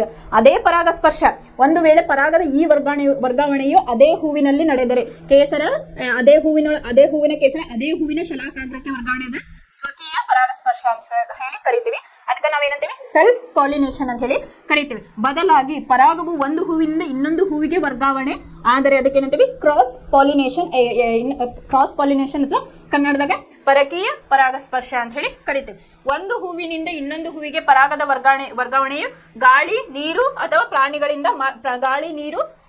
ಅಥವಾ ಪ್ರಾಣಿಗಳಂತಹ ಮಾಧ್ಯಮಗಳ ಮೂಲಕ ಇಲ್ಲಿ ನಡೀತೈತಿ. ಇಲ್ಲಿ ನೀರಿನ ಮೂಲಕ ಆಗೋ ಚಾನ್ಸಸ್ ಇರ್ತೈತಿ. ಮನುಷ್ಯರಿಂದ ಹೇಳಿದ್ರೆ ಗಾಳಿಯಿಂದ, ನೀರು ಮತ್ತು ನೊಣಗಳಿಂದ ಹನಿಬಿ ಅಂತ ಕರಿತಾವಲ್ಲ ಅದರಿಂದನೂ ಕೂಡ ಇಲ್ಲೇ ಆಗ್ತತಿ ಅಂತ ಹೇಳಿ. ಇಲ್ಲೇ ಪರಾಗವು ಸೂಕ್ತ ಶಲಾಕಾಗ್ರದ ಮೇಲೆ ಬಿದ್ದ ನಂತರ ಅದು ಅಂಡಾಶಯದಲ್ಲಿರುವ ಹೆಣ್ಣು ಲಿಂಗಾಣುಗಳನ್ನು ತಲುಪಬೇಕು. ಇದಕ್ಕಾಗಿ ಪರಾಗು ರೇಣುವಿನಿಂದ ಒಂದು ನಾಳವು ಬೆಳೆಯುತ್ತದೆ ಮತ್ತು ಅಂಡಾಶಯವನ್ನು ತಲುಪಲು ಅದು ಶಲಾಕ ನಾಳೆಯ ಉದ್ದಕ್ಕೂ ಚಲಿಸುತ್ತದೆ ಅಂತ ಹೇಳಿ. ಇಲ್ಲಿ ನೋಡ್ರಿ, ಇಲ್ಲೇ ಹೆಣ್ಣು ಲಿಂಗಾಣು ಐತಿ, ಇದು ಅಂಡಾಶಯ, ಇಲ್ಲೇ ಪರಾಗ ನಳಿಕೆ, ಇದು ಗಂಡು ಲಿಂಗಾಣು, ಇದು ಶಲಾಕಾಗ್ರ, ಇದು ಪರಾಗರೇಣು ಅಂತ ಹೇಳ್ತೇವೆ. ಈ ಪರಾಗರೇಣು ಹಿಂಗೆ ಬರ್ಬೇಕಾಗಿ ಈ ನಳಿಕೆಯ ಮೂಲಕ ಬಂದು ಏನಾಗ್ತದಪ್ಪ ಅಂತಂದ್ರೆ ಇಲ್ಲಿ ಸೇರ್ಕೊತೈತಿ. ಶಲಾಕ ನಳಿಕೆ ಅಂತಂದ್ರೆ ಇದು ಔಟ್ಸೈಡ್ ಏನೈತಲ್ಲ ಇದನ್ನ ನಾವು ಶಲಾಕ ನಳಿಕೆ ಅಂತ ಹೇಳಿ ಕರಿತೀವಿ. ನಿಷೇಚನದ ನಂತರ ಅಂಡಾಣುವಿನ ಒಳಗೆ ಯುಗ್ಮಜವು ಹಲವು ಬಾರಿ ವಿಭಜನೆ ಹೊಂದುತ್ತದೆ ಅಂತ ಹೇಳಿ. ಇಲ್ಲೇ ಯಾವಾಗ ಸಂತಾನೋತ್ಪತ್ತಿ ಆಗ್ತೈತಲ್ಲ ಅವಾಗ ಏನಾಗ್ತೈತಿ, ಒಂದು ಯುಗ್ಮಜ ಉಂಟಾಗ್ತೈತಿ. ಆ ಯುಗ್ಮಜ ಏನಾಗ್ತೈತಿ, ಸೆವರಲ್ ಪಾರ್ಟ್ಸ್ ಆಗಿದ್ದು ಒಡಿತಾ ಹೋಗ್ತೈತಿ. ಅಂಡಾಣುವು ಒಂದು ಒರಟಾದ ಪದರವನ್ನು ಬೆಳೆಸಿಕೊಳ್ಳುತ್ತದೆ ಮತ್ತು ಅದು ನಿಧಾನವಾಗಿ ಬೀಜವಾಗಿ ಪರಿವರ್ತನೆಗೊಳ್ಳುತ್ತದೆ. ಅದು ಯುಗ್ಮಜ ಏನಾಯ್ತು, ಭ್ರೂಣವಾಗಿ ಕನ್ವರ್ಟ್ ಆಯ್ತು. ಆ ಭ್ರೂಣ ಏನಾಯ್ತು, ಒಂದು ರಕ್ಷಾ ಕವಚವನ್ನ ಮಾಡ್ಕೋತು. ಅದಕ್ಕೆ ನಾವೇನಂತ ಕರಿತೀವಿ, ಬೀಜ ಅಂತ ಹೇಳಿ ಕರಿತೀವಿ. ಅಂಡಾಶಯವು ಕ್ಷಿಪ್ರವಾಗಿ ಬೆಳೆದು ಮಾಗಿ ಹಣ್ಣಾಗುತ್ತದೆ. ಈ ನಡುವೆ ಪುಷ್ಪದಳ, ಪುಷ್ಪಪತ್ರ, ಕೇಸರಗಳು, ಶಲಾಕನಳಿಕೆ ಮತ್ತು ಶಲಾಕಾಗ್ರಗಳು ಸುಕ್ಕಾಗಿ ಉದುರಿ ಹೋಗುತ್ತವೆ ಅಂತ ಹೇಳಿ ಹೇಳಿದ್ದಾರೆ. ಆಮೇಲೆ ಇಲ್ಲಿ ಹೂವಿನ ಯಾವುದೇ ಭಾಗವು ಹಣ್ಣಿನಲ್ಲಿ ಮುಂದುವರೆದಿರುವುದನ್ನು ನೀವು ಎಂದಾದರೂ ನೋಡಿದ್ದೀರಾ? ಈಗ ನೀವು ಹಣ್ಣು ತಗೋದಿರೋದೇನು, ಫಸ್ಟ್ ಏನಾಗ್ತೈತಿ, ಹೂ ಬಿಡ್ತೈತಿ. ಈಗ ಮಾವಿನ ಹಣ್ಣಿನ ಸೀಸನ್ನಾಗ ಏನು ಡೈರೆಕ್ಟ್ ಮಾವು ಬಿಡಲ್ಲ, ಫಸ್ಟಿಗೆ ಏನ್ ಮಾಡ್ತೈತಿ, ಗಿಡ ಹೂಗಳನ್ನ ಬಿಡ್ತೈತಿ. ಆಮೇಲೆ ಅದು ಸಂತಾನೋತ್ಪತ್ತಿ ಕ್ರಿಯೆಯಾಗಿ ಬೀಜ ಆಗ್ತೈತಿ, ಬೀಜ ಆಗಿ ಹಣ್ಣು, ಕಾಯಿ ಆಗ್ತೈತಿ, ಕಾಯಾಗಿ ಹಣ್ಣು ಆಗ್ತಿರ್ತೈತಿ. ಅದನ್ನೇ ಇಲ್ಲಿ ಎಕ್ಸ್ಪ್ಲೇನ್ ಅನ್ನ ಮಾಡಿದ್ದಾರೆ. ಬೀಜ ಉಂಟಾಗುವಿಕೆಯಿಂದ ಸಸ್ಯಕ್ಕಾಗುವ ಅನುಕೂಲಗಳನ್ನು ತಿಳಿಯಲು ಪ್ರಯತ್ನಿಸಿ. ಬೀಜವು ಭವಿಷ್ಯದ ಸಸ್ಯ ಅಥವಾ ಭ್ರೂಣವನ್ನು ಹೊಂದಿದ್ದು ಸೂಕ್ತ ಪರಿಸ್ಥಿತಿಗಳಲ್ಲಿ ಅದು ಮೊಳಕೆ ಒಡೆಯುತ್ತದೆ. ನೀವು ಬೀಜಗಳು ಏನಾಗ್ತವೆ, ಸೂಕ್ತ ಒಂದು ಪರಿಸರದೊಳಗೆ ಇಟ್ಟಾಗದ ಏನಾಗ್ತದೆ, ಮೊಳಕೆ ಒಡಿತಿರ್ತೈತಿ. ಅದಕ್ಕೆ ಏನಂದ್ರೆ ಈ ಪ್ರಕ್ರಿಯೆಯನ್ನು ಮೊಳೆಯುವಿಕೆ ಅಂತ ಹೇಳಿ, ಮೊಳೆಯುವಿಕೆ ಅಥವಾ ಜರ್ಮಿನೇಷನ್ ಅಂತ ಹೇಳಿ ಕರೀತಾರೆ. ಈಗ ನೀವು ಮನೆಯೊಳಗೆ ಹೆಸರು ಕಾಳು ಅಥವಾ ಕಡ್ಲಿ ಕಾಳು ಏನು ನೀಡಿತಿಲ್ಲ, ಅದು ಮೊಳಕೆ ಬಂತಪ್ಪ ಅಂತಂದ್ರೆ ಅದಕ್ಕೆ ಏನಂತಾರೆ ಜರ್ಮಿನೇಷನ್. ಇಂಗ್ಲಿಷ್ ಒಳಗೆ ಅದಕ್ಕೆ ಮೊಳಕೆ ಹೊಡಿಯೋದಕ್ಕೆ ಏನಂತಾರಪ್ಪ ಅಂತಂದ್ರೆ ಜರ್ಮಿನೇಷನ್ ಅಂತ ಹೇಳಿ ಕರೀತಾರೆ. ನೀವು PUC ಹೋದಾಗ ಹೇಳ್ತಾರೆ ನಿಮ್ಗೆ ಜರ್ಮಿನೇಷನ್ ಅಂದ್ರೇನು. ಆಮೇಲೆ ಈರುಳ್ಳಿನ ತಂದದನ್ನ ಮಣ್ಣೊಳಗೆ ಇನ್ಸರ್ಟ್ ಮಾಡ್ತಾರಲ್ಲಿ ಲ್ಯಾಬ್ರೋಟರಿ ಒಳಗೆ, ಅದು ಹೆಂಗೆ ಮೊಳಕೆ ಹೊಡಿತೈತೆ ಅಂತ ಹೇಳಿ, ಜರ್ಮಿನೇಷನ್ ಹೆಂಗೆ ಆಗ್ತೈತಿ ಅಂತ ಹೇಳಿನೂ ಅದನ್ನ ನಿಮಗೆ ತೋರಿಸ್ತಾರೆ. ಈಗ ನೀವು ಮನೆಯೊಳಗನೆ ಇದನ್ನ ಟ್ರೈ ಮಾಡ್ಬೇಕಪ್ಪ ಅಂತಂದ್ರೆ ಸಾಸಿವೆಯನ್ನ ತಗೊಂಡು ನೀವು ಬೆಳಿಬಹುದು. ಒಂದು ಸಣ್ಣ ಇದ್ರೊಳಗೆ ನಿಮ್ಮ ಯಾವ ರೀತಿ ಮೊಳೆಯುವಿಕೆ ಆಗ್ತದೆ ಅಂತ ಹೇಳಿ ಅದಕ್ಕೆ ಸ್ವಲ್ಪ ಮಣ್ಣು ಹಾಕಿ ಸಾಸಿವೆಯನ್ನ ಹಾಕಿದಾಗ ಸ್ವಲ್ಪ ದಿನಕ್ಕೆ ಅದಕ್ಕೆ ನೀರು ಪೋಷಣೆಯನ್ನ ಮಾಡಿದಾಗ ಏನಾಗ್ತತಿ, ಮೊಳಕೆ ಬರಕ್ಕೆ ಸ್ಟಾರ್ಟ್ ಆಗ್ತದೆ, ಅಂದ್ರೆ ಗಿಡ ಬೆಳಕ ಸ್ಟಾರ್ಟ್ ಆಗ್ತತಿ. ಅದನ್ನು ನೀವು ಕನ್ಸಿಡರ್ ಮಾಡ್ಬೋದು. ಅಂದ್ರೆ ಮೊಳಕೆ ಯಾವ ರೀತಿ ಬರ್ತತಿ ಅಂತ ಹೇಳಿ. ಇಲ್ಲಪ್ಪ ಮನೆಯೊಳಗೆ ನೀವು ಕಾಳನ್ನ ಹಾಕಿದಾಗ ಏನಾಗ್ತದೆ, ಇದು ಮೊಳಕೆ ಬರಕ್ಕೆ ಸ್ಟಾರ್ಟ್ ಆಗ್ತದೆ. ಅದಕ್ಕೆ ಏನಂತಾರಪ್ಪ ಅಂತಂದ್ರೆ ಜರ್ಮಿನೇಷನ್ ಅಂತ ಹೇಳಿ ಕರೀತಾರೆ. ಇಲ್ಲಿ ನೋಡ್ರಿ, ಮೊಳೆಯುವಿಕೆ ಯಾವ ರೀತಿ ಇರ್ತತಿ ಅಂತ ಹೇಳಿ ಹೇಳತ್ತಾರೆ. ಇವು ಬೀಜದಳಗಳು ಅಂದ್ರೆ ಸಂಗ್ರಹಿಸಿದ ಆಹಾರ. ಆಮೇಲೆ ಇದು ಪ್ರಥಮ ಕಾಂಡ, ಇದು ಭವಿಷ್ಯದ ಪ್ರಥಮ ಮೂಲ, ಇದು ಭವಿಷ್ಯದ ಬೇರು. ಕೆಳಗೆ ಅಂದ್ರೆ ನಮ್ಗೆ ಅಪ್ಕಮಿಂಗ್ ಬರ್ಬೇಕಾಗಿರ್ತಕ್ಕಂಥ ಬೇರು ಅಂತ ಹೇಳಿ ಹೇಳ್ತಾರೆ. ಇದು ಸ್ಟಾರ್ಟಿಂಗ್ ಪ್ರಥಮ ಕಾಂಡ ಅಂದ್ರೆ ಭವಿಷ್ಯದ ಕಾಂಡ, ಅಂದ್ರೆ ಇನ್ನು ಗ್ರೋ ಆಗ್ತಾ ಇರ್ತತಿ ಅಂತ ಹೇಳಿ. ಇದು ಭವಿಷ್ಯದ ಬೇರು, ಇನ್ನು ಅದು ಪ್ರೊಸೆಸ್ ಆಗ್ಬೇಕು ಅಂತ ಹೇಳಿ ಇದೊಂದು ಚಿತ್ರವನ್ನ ಕೊಟ್ಟಿದ್ದಾರೆ. ಇದಿಷ್ಟು ಏನಪ್ಪಾ ಅಂತಂದ್ರೆ ಸಸ್ಯಗಳಲ್ಲಿ ನಡೀತಕ್ಕಂಥ ಒಂದು ಸಂತಾನೋತ್ಪತ್ತಿ ಕ್ರಿಯೆ. ನೀವೇನ್ ಮಾಡ್ರಿ, ಫಸ್ಟ್ ಇದನ್ನ ನಿಮಗೆ 4 to 5 ಮಾರ್ಕ್ಸ್ ಕೇಳ್ತಾರೆ. ಹೆಂಗ, ಹೂ ಬಿಡುವ ಸಸ್ಯಗಳಲ್ಲಿ ಲೈಂಗಿಕ ಸಂತಾನೋತ್ಪತ್ತಿಯನ್ನು ವಿವರಿಸಿ ಅಂತ ಹೇಳಿ. ಸಪೋಸ್ ನಿಮಗೆ ಇದನ್ನೇನು ಕೇಳ್ತಾರಪ್ಪ ಅಂತಂದ್ರೆ ಚಿತ್ರದೊಂದಿಗೆ ವಿವರಿಸಿ ಅಂತಂದ್ರೆ ಶಲಾಕಾಗ್ರದ ಮೇಲೆ ಪರಾಗದ ಮೊಳೆಯುವಿಕೆ ಅಂತ ಹೇಳಿ ಕೇಳಿದಾರ. ಕ್ವಶನ್ ಪೇಪರ್ ಅಲ್ಲಿ ಯಾವ ರೀತಿ ಕೇಳಿದಾರೆ ನೋಡ್ಕೊಂಡು ನಾನು ನಿಮ್ಗೆ ಹೇಳ್ಕೊಡ್ತೇನೆ ಯಾವ ರೀತಿ ಅಂತ ಹೇಳಿ. ಇದಿಷ್ಟು ನೀವು ಯಾವ ರೀತಿ ಆಗ್ತದೆ ಅಂತ ಸ್ಟೆಪ್ ವೈಸ್ ನೀವು ಇಲ್ಲಿ ಸಂತಾನೋತ್ಪತ್ತಿ ಹೂವಿನಲ್ಲಿ ಯಾವ ರೀತಿ ಆಗ್ತದೆ ಅಂತ ಹೇಳಿ ಇದನ್ನ ಎಕ್ಸ್ಪ್ಲೇನ್ ಅನ್ನ ಮಾಡಬಹುದು. ಇಲ್ಲ ಇಂಪಾರ್ಟೆಂಟ್ ಪಾಯಿಂಟ್ ನೀವು ಏನ್ ಬರೀಬೇಕು, ಇಲ್ಲಿ ಸಂತಾನೋತ್ಪತ್ತಿಯ ಭಾಗ ಹೂ ಬಿಡುವ ಸಸ್ಯಗಳಲ್ಲಿ ಹೂ ಆಗಿರ್ತತಿ. ಗಂಡು ಲಿಂಗಾಣು ಯಾವುದು, ಹೆಣ್ಣು ಲಿಂಗಾಣು ಯಾವುದು ಅದು ಬರೀಬೇಕು. ಪರಾಗಸ್ಪರ್ಶ ಕ್ರಿಯೆ ಅಂದ್ರೇನು, ಪರಾಗಸ್ಪರ್ಶ ಕ್ರಿಯೆಯೊಳಗೆ ಎಷ್ಟು ಟೈಪ್, 2, ಪರಕೀಯ ಮತ್ತು ಸ್ವಕೀಯ ಅಂತ ಹೇಳಿ ಅದ್ರ ಬಗ್ಗೆ ಬರೀಬೇಕು. ಆಮೇಲೆ ಏನ್ ಬರೀಬೇಕು, ಬೀಜ ಹೆಂಗ್, ಯುಗ್ಮಜ ಅಂದ್ರೆ ಯುಗ್ಮಜ ಯಾವಾಗ ಆಗ್ತತಿ, ಆಮೇಲೆ ಅದು ಬೀಜ ಆಗಿ ಹೆಂಗ್ ಕನ್ವರ್ಟ್ ಆಗ್ತತಿ, ಅದ್ರ ಬಗ್ಗೆ ನೀವೆಲ್ಲ ಎಕ್ಸ್ಪ್ಲನೇಷನ್ ಇಲ್ಲೇ ಮಾಡ್ಬೇಕಾಗ್ತೈತಿ. ಇಲ್ಲಿ ನಿಮಗೆ ಚಟುವಟಿಕೆಯನ್ನು ಹೇಳಿದಾರೆ ನೋಡ್ರಿ.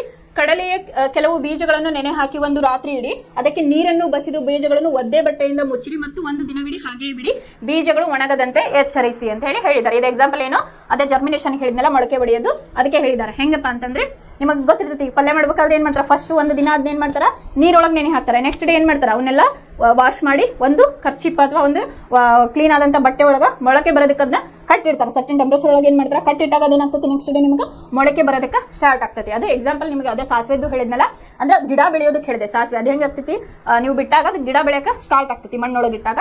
ಅದೇ ರೀತಿ ಕಾಳನ್ನ ನೆನೆ ಹಾಕಿದಾಗ ಏನಾಗ್ತದೆ ನಿಮ್ಗೆ ಇಲ್ಲಿ ಜರ್ಮಿನೇಷನ್ ಆಗಕ್ಕೆ ಸ್ಟಾರ್ಟ್ ಆಗ್ತೈತಿ, ಮೊಳಕೆ ಒಡೆಯೋದಕ್ಕೆ ಸ್ಟಾರ್ಟ್ ಆಗ್ತೈತಿ. ಇನ್ನು ನೆಕ್ಸ್ಟ್ ಕಾನ್ಸೆಪ್ಟ್ ಏನಪ್ಪಾ ಅಂತಂದ್ರೆ ಮನುಷ್ಯರಲ್ಲಿ ಸಂತಾನೋತ್ಪತ್ತಿ. ಇದು ನಿನ್ನೆ ನಿಮಗೆ ನಾನು ಸ್ವಲ್ಪ ಮಟ್ಟಿಗೆ ಇದ್ರ ಬಗ್ಗೆ ಎಕ್ಸ್ಪ್ಲೇನ್ ಮಾಡಿದ್ದೆ, ಮನುಷ್ಯರಲ್ಲಿ ಸಂತಾನೋತ್ಪತ್ತಿ ಅಂತ ಹೇಳಿ. ಅದನ್ನೇ ಇಲ್ಲೇ ಯಾವ ರೀತಿಯಾಗಿ ಹೇಳಿದಾರೆ ನೋಡೋಣ. ಇದುವರೆಗೂ ನಾವು ವಿಭಿನ್ನ ಪ್ರಭೇದಗಳ ಸಂತಾನೋತ್ಪತ್ತಿಗೆ ಬಳಸುವ ವಿವಿಧ ವಿಧಾನಗಳನ್ನು ಚರ್ಚಿಸಿದ್ದೇವೆ. ನಿನ್ನೆ ಏನ್ ಮಾಡಿದ್ವಿ, ಏಕಕೋಶೀಯ ಜೀವಿಗಳಲ್ಲಿ ಯಾವ ರೀತಿ ಸಂತಾನೋತ್ಪತ್ತಿ ಆಗ್ತದೆ ನೋಡಿದ್ವಿ. ಇವತ್ತಿನ ಕ್ಲಾಸ್ ಒಳಗೆ ಹೂವಿನಲ್ಲಿ ಅಂದ್ರೆ ಹೂ ಬಿಡುವ ಸಸ್ಯಗಳಲ್ಲಿ ಯಾವ ರೀತಿಯ ಒಂದು ಸಂತಾನೋತ್ಪತ್ತಿ ಆಗ್ತದೆ ಅಂತ ಹೇಳಿ ನೋಡಿದ್ವಿ. ಈಗ ನಾವು ನಮಗೆ ಹೆಚ್ಚು ಆಸಕ್ತಿ ಇರುವ ಪ್ರಭೇದವಾದ ಮನುಷ್ಯರ ಕಡೆ ನೋಡೋಣ ಅಂತೇಳಿ. ಮನುಷ್ಯರಲ್ಲಿ ಲೈಂಗಿಕ ರೀತಿಯ ಸಂತಾನೋತ್ಪತ್ತಿ ನಡೆಯುತ್ತದೆ. ಈ ಪ್ರಕ್ರಿಯೆ ಹೇಗೆ ಕೆಲಸ ಮಾಡುತ್ತದೆ ಅಂತ ಹೇಳಿ. ಈಗ ನಾವೇನಂದ್ವಿ, ಒಂದು ಗಂಡು ಹೆಣ್ಣು ಸೇರಿದಾಗ ಒಂದು ಭ್ರೂಣ ಅಲ್ಲೇ ಬೆಳೆಯಕ್ಕೆ ಸ್ಟಾರ್ಟ್ ಆಗ್ತದೆ. ಅದು ಹೆಂಗ್ ಬೆಳೀತೈತಿ, ಅದಕ್ಕೆ ಸರ್ಟನ್ ಕಂಡೀಷನ್ಸ್ ಇರ್ತಾವೆ. ಈಗ ಭ್ರೂಣ ಯಾಕೆ ಬೆಳೆಯಲ್ಲ, ಎಗ್ ರಪ್ಚರ್ ಯಾಕೆ ಆಗಲ್ಲ ಅಂದ್ರೆ ಏನಂತಾರೆ, ಅದಕ್ಕೆ ಅಂಡಾಶಯ ಅದನ್ನ ಫಲಿತಗೊಳ್ಳದಿದ್ದರೆ ಏನಾಗ್ತದೆ, ಅಂಡಾಶಯ ಫಲಿತಗೊಂಡರೆ ಏನಾಗ್ತದೆ ಅಂತ ಹೇಳಿ ಕನ್ನಡದಾಗ ಹೇಳ್ತಾರೆ. ಅದಕ್ಕೆ ಎಗ್ ರಪ್ಚರ್ ಅಂತ ಹೇಳಿ ಇಂಗ್ಲಿಷ್ ಒಳಗೆ ಕರೀತಾರೆ. ಅದು ಎಗ್ ರಪ್ಚರ್ ಆಗಲಿಲ್ಲ ಅಂದ್ರೆ ಏನಾಗ್ತದೆ ಹೆಣ್ಮಕ್ಳಲ್ಲಿ, ಅದು ಏನು ಪ್ರಾಬ್ಲಮ್ಸ್ ಕ್ರಿಯೇಟ್ ಆಗ್ತಾವ ಅಂತ ಹೇಳಿ ನೋಡೋಣ. ಫಸ್ಟಿಗೆ ಮನುಷ್ಯರಲ್ಲಿ ಸಂತಾನೋತ್ಪತ್ತಿ ಫಸ್ಟ್ ಬೇಸಿಕ್ ಪಾಯಿಂಟ್ ಅನ್ನ ತಿಳ್ಕೊಂಡು ಆಮೇಲೆ ನಾವು ನೆಕ್ಸ್ಟ್ ಹೋಗೋಣ. ಈಗ ನಾವು ಸ್ಪಷ್ಟವಾಗಿ ಸಂಬಂಧಪಡದ ಅಂಶವೊಂದರಿಂದ ಪ್ರಾರಂಭಿಸೋಣ. ನಮಗೆ ವಯಸ್ಸಾಗುತ್ತಾ ಹೋದಂತೆ ನಮ್ಮ ದೇಹದಲ್ಲಿ ಬದಲಾವಣೆಗಳು ಉಂಟಾಗುತ್ತವೆ ಎಂದು ನಮಗೆಲ್ಲ ತಿಳಿದಿದೆ. ನಿಮ್ಮ ದೇಹದಲ್ಲಾಗುವ ಬದಲಾವಣೆಗಳ ಬಗ್ಗೆ ಈ ಮೊದಲೇ 8ನೇ ತರಗತಿಯಲ್ಲಿ ನೀವು ಕಲಿತಿದ್ದೀರಿ. ಬಾಲ್ಯದಿಂದ ಇಲ್ಲಿಯವರೆಗೂ ನಮ್ಮ ಎತ್ತರವು ನಿರಂತರವಾಗಿ ಹೆಚ್ಚುತ್ತಿರುವುದನ್ನು ನಾವು ಗಮನಿಸಿದ್ದೇವೆ. ಇಲ್ಲಿ ಈಗ ವಯಸ್ಸಾದಂಗೆ ಏನಾಗ್ತೈತಿ, ನಮ್ದು ಬಾಡಿ ಒಳಗೆ ಚೇಂಜಸ್ ಆಗ್ತಾ ಹೋಗ್ತದೆ. ಏನಾಗ್ತತಿ, ಸ್ಕಿನ್ ಅದು ಶ್ರಿಂಕ್ ಆಗ್ತಾ ಹೋಗ್ತತಿ. ಆಮೇಲೆ ಡ್ರೈನೆಸ್ ಕೆಲವೊಬ್ಬರಿಗೆ ಡ್ರೈನೆಸ್ ಕ್ರಿಯೇಟ್ ಆಗ್ತದೆ. ಆಮೇಲೆ ಎನರ್ಜಿ ಮೇನ್ ಆಗಿ ಏನಾಗ್ತತಿ, ಅಲ್ಲೇ ಕುಂಠಿತ ಕಡಿಮೆ ಆಗ್ತಾ ಬರ್ತೈತಿ. ಆಮೇಲೆ ಹೈಟ್, ಈ ಕೆಲವೊಬ್ರು ಹೇಳ್ತಿರ್ತಾರೆ ಹೆಂಗಿರ್ತೈತಿ ಅಂತ, ಹೈಟ್ ಸರ್ಟನ್ ಏಜ್ ವರ್ಗು ಒಂದು 20-21 ಏಜ್ ವರ್ಗು ಹೆಂಗಿರ್ತೈತಿ, ಹೈಟ್ ಬೆಳೀತಾ ಇರ್ತೈತಿ. ಅವಾಗ ಏನ್ ಹೇಳ್ತಿರ್ತಾರ, ಸೈಕಲ್ ಹುಡಿ ಅಂತಂದ್ರೆ ಹೈಟ್ ಆಗ್ತಿ ಅಂತ ಹೇಳಿ ಹೇಳ್ತಿರ್ತಾರೆ. ಯಾಕಪ್ಪ ರೀಸನ್ ಅಂತಂದ್ರೆ ಆ ಟೈಮ್ ಒಳಗ ನಮ್ದು ಬೆಳವಣಿಗೆಯ ಹಂತ ಅಂತ ಹೇಳಿ ಕರಿತೇವೆ ನಾವು. ಹುಟ್ಟಿದಾಗಿನಿಂದ ಆಲ್ಮೋಸ್ಟ್ 21 ವರ್ಷದ ಮಟ್ಟ ಏನಿರ್ತಪ್ಪ ಅಂತಂದ್ರೆ ಬೆಳವಣಿಗೆಯ ಹಂತ ಅಂತ ಹೇಳಿ ಕರಿತಿರ್ತೇವೆ. ಯಾಕಂದ್ರೆ ಆರ್ಗನ್ ಡೆವಲಪ್ ಆಗ್ತಾ ಇರ್ತೈತಿ, ಅಲ್ಲಿ ಹಾರ್ಮೋನ್ ರಿಲೀಸ್ ಆಗ್ತಾ ಇರ್ತೈತಿ. ನಾವು ಹೆಂಗೆ ಆಕ್ಟಿವಿಟಿ ಮಾಡ್ತೇವಲ್ಲ ಹಂಗವು ಆಕ್ಟಿವ್ ಆಗ್ತಾ ಇರ್ತಾವ. ಅದರಿಂದ ನಮ್ಮ ದೇಹ ಬಲಿಷ್ಠವಾಗ್ತಾ ಹೋಗ್ತತಿ ಅಂತ ಹೇಳಿ. ಬಾಲ್ಯದಿಂದ ಇಲ್ಲಿಯವರೆಗೆ ನಮ್ಮ ಎತ್ತರವು ನಿರಂತರವಾಗಿ ಹೆಚ್ಚುತ್ತಿರುವುದನ್ನು ನಾವು ಗಮನಿಸಿದ್ದೇವೆ. ನಮಗೆ ಹಲ್ಲುಗಳು ಬೆಳೆಯುತ್ತವೆ. ಹಾಲು ಹಲ್ಲುಗಳೆಂದು ಕರೆಯಲ್ಪಡುವ ಹಳೆಯುವುಗಳನ್ನು ಕಳೆದುಕೊಳ್ಳುತ್ತವೆ. ಈಗ ಸಣ್ಣ ಮಕ್ಕಳಿದ್ದಾಗ ಏನಾಗ್ತೈತಿ, ಫಸ್ಟ್ ಹಲ್ಲು ಅಂತ ಹೇಳಿ ಕರಿತಿರ್ತಾರೆ. ಹಲ್ಲುಗಳು ಅಂತ ಹೇಳಿ ಅವು ಗಟ್ಟಿರೋದಿಲ್ಲ. ಅದೇನ್ ಮಾಡ್ತೈತಿ, ಫಸ್ಟಿಗೆ ಬರ್ತಾವ ಹಲ್ಲು ಸಣ್ಣ ಹುಡುಗರಿಗೆ ಒಂದ್ ಸರ್ಟನ್ 4 ವರ್ಷ 5 ವರ್ಷ ಹಿಂಗಾದಾಗ ಏನಾಗ್ತತಿ, ಬೀಳ್ತಾವ. ಬಿದ್ದೇನಾಗ್ತತಿ ಮತ್ತೆ ಅವು ಹುಟ್ಟುತ್ತಾವು ಅಂತ ಹೇಳಿ. ಹಲ್ಲುಗಳೆಂದು ಕರೆಯಲ್ಪಡುವ ಹಳೆಯುಗಳನ್ನು ಕಳೆದುಕೊಳ್ಳುತ್ತವೆ ಮತ್ತು ಹೊಸ ಹಲ್ಲುಗಳನ್ನು ಪಡೆಯುತ್ತೇವೆ. ಈ ಎಲ್ಲಾ ಬದಲಾವಣೆಗಳನ್ನು ಬೆಳವಣಿಗೆ ಸಾಮಾನ್ಯ ಪ್ರಕ್ರಿಯೆ ಅಡಿಯಲ್ಲಿ ವಿಭಾಗಿಸಬಹುದು. ಅಂದ್ರೆ ಇವು ಒಂದು ಗ್ರೋತ್, ಬೆಳವಣಿಗೆ ಹಂತದ ಒಂದು ಹಂತ ಅಂತ ಹೇಳಿ ನಾವೆಲ್ಲ ಕರಿತೇವೆ. ಇವುಗಳಲ್ಲಿ ದೇಹವು ದೊಡ್ಡದಾಗುತ್ತದೆ. ಆದರೆ ಹದಿಹರೆಯದ ಆರಂಭಿಕ ವರ್ಷಗಳಲ್ಲಿ ಉಂಟಾಗುವ ಹೊಸ ಬದಲಾವಣೆಗಳನ್ನು ಸರಳವಾಗಿ ಕೇವಲ ದೈಹಿಕ ಬೆಳವಣಿಗೆ ಎಂದು ವಿವರಿಸಲು ಆಗುವುದಿಲ್ಲ. ಹೆಂಗಂತಂದ್ರೆ ಸರ್ಟನ್ ಏಜಿಗೆ ಬರತ್ತೆ ನಮ್ದು ಬಾಡಿ ಒಳಗೆ ಚೇಂಜಸ್ ಆಗ್ತತಿ. ಗಂಡು ಮಕ್ಕಳಲ್ಲಾಗಿರ್ಬೋದು, ಹೆಣ್ಣು ಮಕ್ಕಳಲ್ಲಿ ಆಗಿರ್ಬೋದು. ಅದು ಗ್ರೋತ್ ಅಂತ ಹೇಳಲ್ಲ. ಅಲ್ಲೇನಾಗ್ತತಿ, ಹಾರ್ಮೋನ್ಗಳ ಒಂದು ಕೆಲಸ ಅಲ್ಲಿ ನಡೀತಾ ಇರ್ತತಿ ಅಂತ ಹೇಳಿ ಇಂಡೈರೆಕ್ಟ್ ಆಗಿ ಹೇಳಿದ್ರಲ್ಲಿ ಬದಲಾವಣೆ ಆಗ್ತಿರ್ತತಿ. ಬರೀ ಅದು ಬೆಳವಣಿಗೆ ಅಂತ ಕರೆಯಲ್ಲ ನಾವು, ಅದಕ್ಕೆ ಇನ್ನೊಂದು ಪ್ರೊಸೆಸ್ ಆಗ್ತಿರ್ತತಿ ದೇಹದೊಳಗ ಅಂತ ಹೇಳಿ ಹೇಳಿದ್ದಾರೆ. ದೇಹದ ಪ್ರಮಾಣವು ಬದಲಾಗುತ್ತದೆ, ಹೊಸ ಲಕ್ಷಣಗಳು ಕಾಣಿಸಿಕೊಳ್ಳುತ್ತವೆ ಮತ್ತು ಹೊಸ ಸಂವೇದನೆಗಳು ಉಂಟಾಗುತ್ತವೆ ಅಂತ ಹೇಳಿ. ಈ ರೀತಿಯ ಕೆಲವು ಬದಲಾವಣೆಗಳು ಹುಡುಗರು ಮತ್ತು ಹುಡುಗಿಯರಿಬ್ಬರಲ್ಲೂ ಸಾಮಾನ್ಯವಾಗಿರುತ್ತದೆ. ಕಂಕುಳ ಮತ್ತು ಜನನಾಂಗಗಳಂತ ಭಾಗಗಳಲ್ಲಿ ದಟ್ಟವಾಗಿ ಕೂದಲು ಬೆಳೆಯುವುದನ್ನು ಹಾಗೂ ಅವು ಗಾಢ ಬಣ್ಣಕ್ಕೆ ತಿರುಗುವುದನ್ನು ನಾವು ಗಮನಿಸಬಹುದು. ಮುಖ ಕೈಕಾಲುಗಳು ಮೇಲೆ ಕೂಡ ತೆಳುವಾಗಿ ಕೂದಲುಗಳು ಕಾಣಿಸಿಕೊಳ್ಳುತ್ತವೆ. ಚರ್ಮದಲ್ಲಿ ಆಗಾಗ್ಗೆ ಎಣ್ಣೆಯ ಅಂಶ ಕಾಣಲಾರಂಭಿಸುತ್ತದೆ ಮತ್ತು ಮುಖದ ಮೇಲೆ ಮೊಡವೆಗಳು ಮೂಡಲು ಪ್ರಾರಂಭವಾಗುತ್ತದೆ. ನಮ್ಮ ದೇಹ ಮತ್ತು ಇತರ ದೇಹದ ಕುರಿತ ಹೊಸ ರೀತಿಯ ಪ್ರಜ್ಞೆ ಮತ್ತು ಜಾಗೃತಿ ನಮ್ಮಲ್ಲಿ ಮೂಡುತ್ತದೆ ಅಂತ ಹೇಳಿ ನಿನ್ನೆ ಇದ್ರ ಬಗ್ಗೆ ನಾನು ಹೇಳಿದ್ದೆ. ಹೆಂಗಪ್ಪ ಅಂತಂದ್ರೆ 12 to 16 ಇಯರ್ಸ್ ಗಂಡು ಮಕ್ಕಳಲ್ಲಿ ಪ್ರೌಢತೆ ಅಂತ ಹೇಳಿ ನಾವೇನ್ ಕರಿತೇವೆ, ಅದಕ್ಕೆ ಏನಂತೇವೆ, ಪ್ರೌಢತೆ ಅಂತ ಹೇಳಿ ಕರಿತೇವೆ. ಹೆಣ್ಮಕ್ಳಲ್ಲಾಗಿರ್ಬೋದು, ಗಂಡು ಮಕ್ಕಳಲ್ಲಾಗಿರ್ಬೋದು. 12ರಿಂದ 16ನೇ ವಯಸ್ಸಿನ ತನಕ ಅದನ್ನ ಪ್ರೌಢತೆ ಅಂತ ಹೇಳಿ ಕರಿತೇವೆ. ಇದು ಗಂಡು ಮಕ್ಕಳಲ್ಲಿ ಟೆಸ್ಟೋಸ್ಟೆರಾನ್ ಹಾರ್ಮೋನ್ ಡೆವಲಪ್ ಆದಂಗೆ ಏನಾಗ್ತಿರ್ತೈತಿ, ಆ ಏಜ್ ಅಲ್ಲಿ ಬೆಳೀತಾ ಇರ್ತೈತಿ. ಈಗ ನೋಡ್ರಿ, ಗಂಡು ಮಕ್ಕಳಲ್ಲಿ ಸಣ್ಣ ಮಕ್ಕಳಿದ್ದ ವಾಯ್ಸ್ ಎಷ್ಟು ಸಾಫ್ಟ್ ಇರ್ತೈತಿ.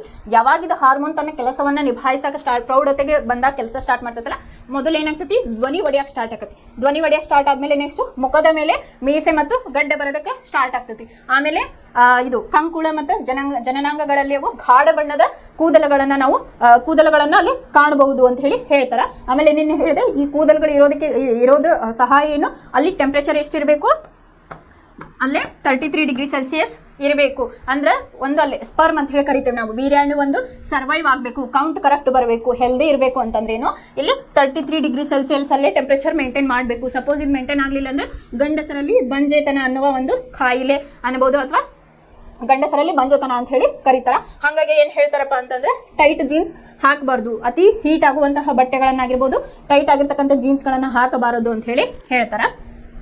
ಆಮೇಲೆ ಕೈಕಾಲುಗಳ ಮೇಲೆ ಕೂಡ ತೆಳುವಾದ ಕೂದಲುಗಳನ್ನ ನಾವು ಕಾಣ್ಬೋದು. ಗಂಡ್ಮಕ್ಳಲ್ಲಿ ಏನಾಗ್ತವು, ಮೈ ಮೇಲೆ ಕೈಕಾಲುಗಳ ಮೇಲೆ ಕೂದಲು ಬರೋದಕ್ಕೆ ಸ್ಟಾರ್ಟ್ ಆಗ್ತವು ಅಂತ ಹೇಳಿ ಹೇಳ್ತಾರೆ.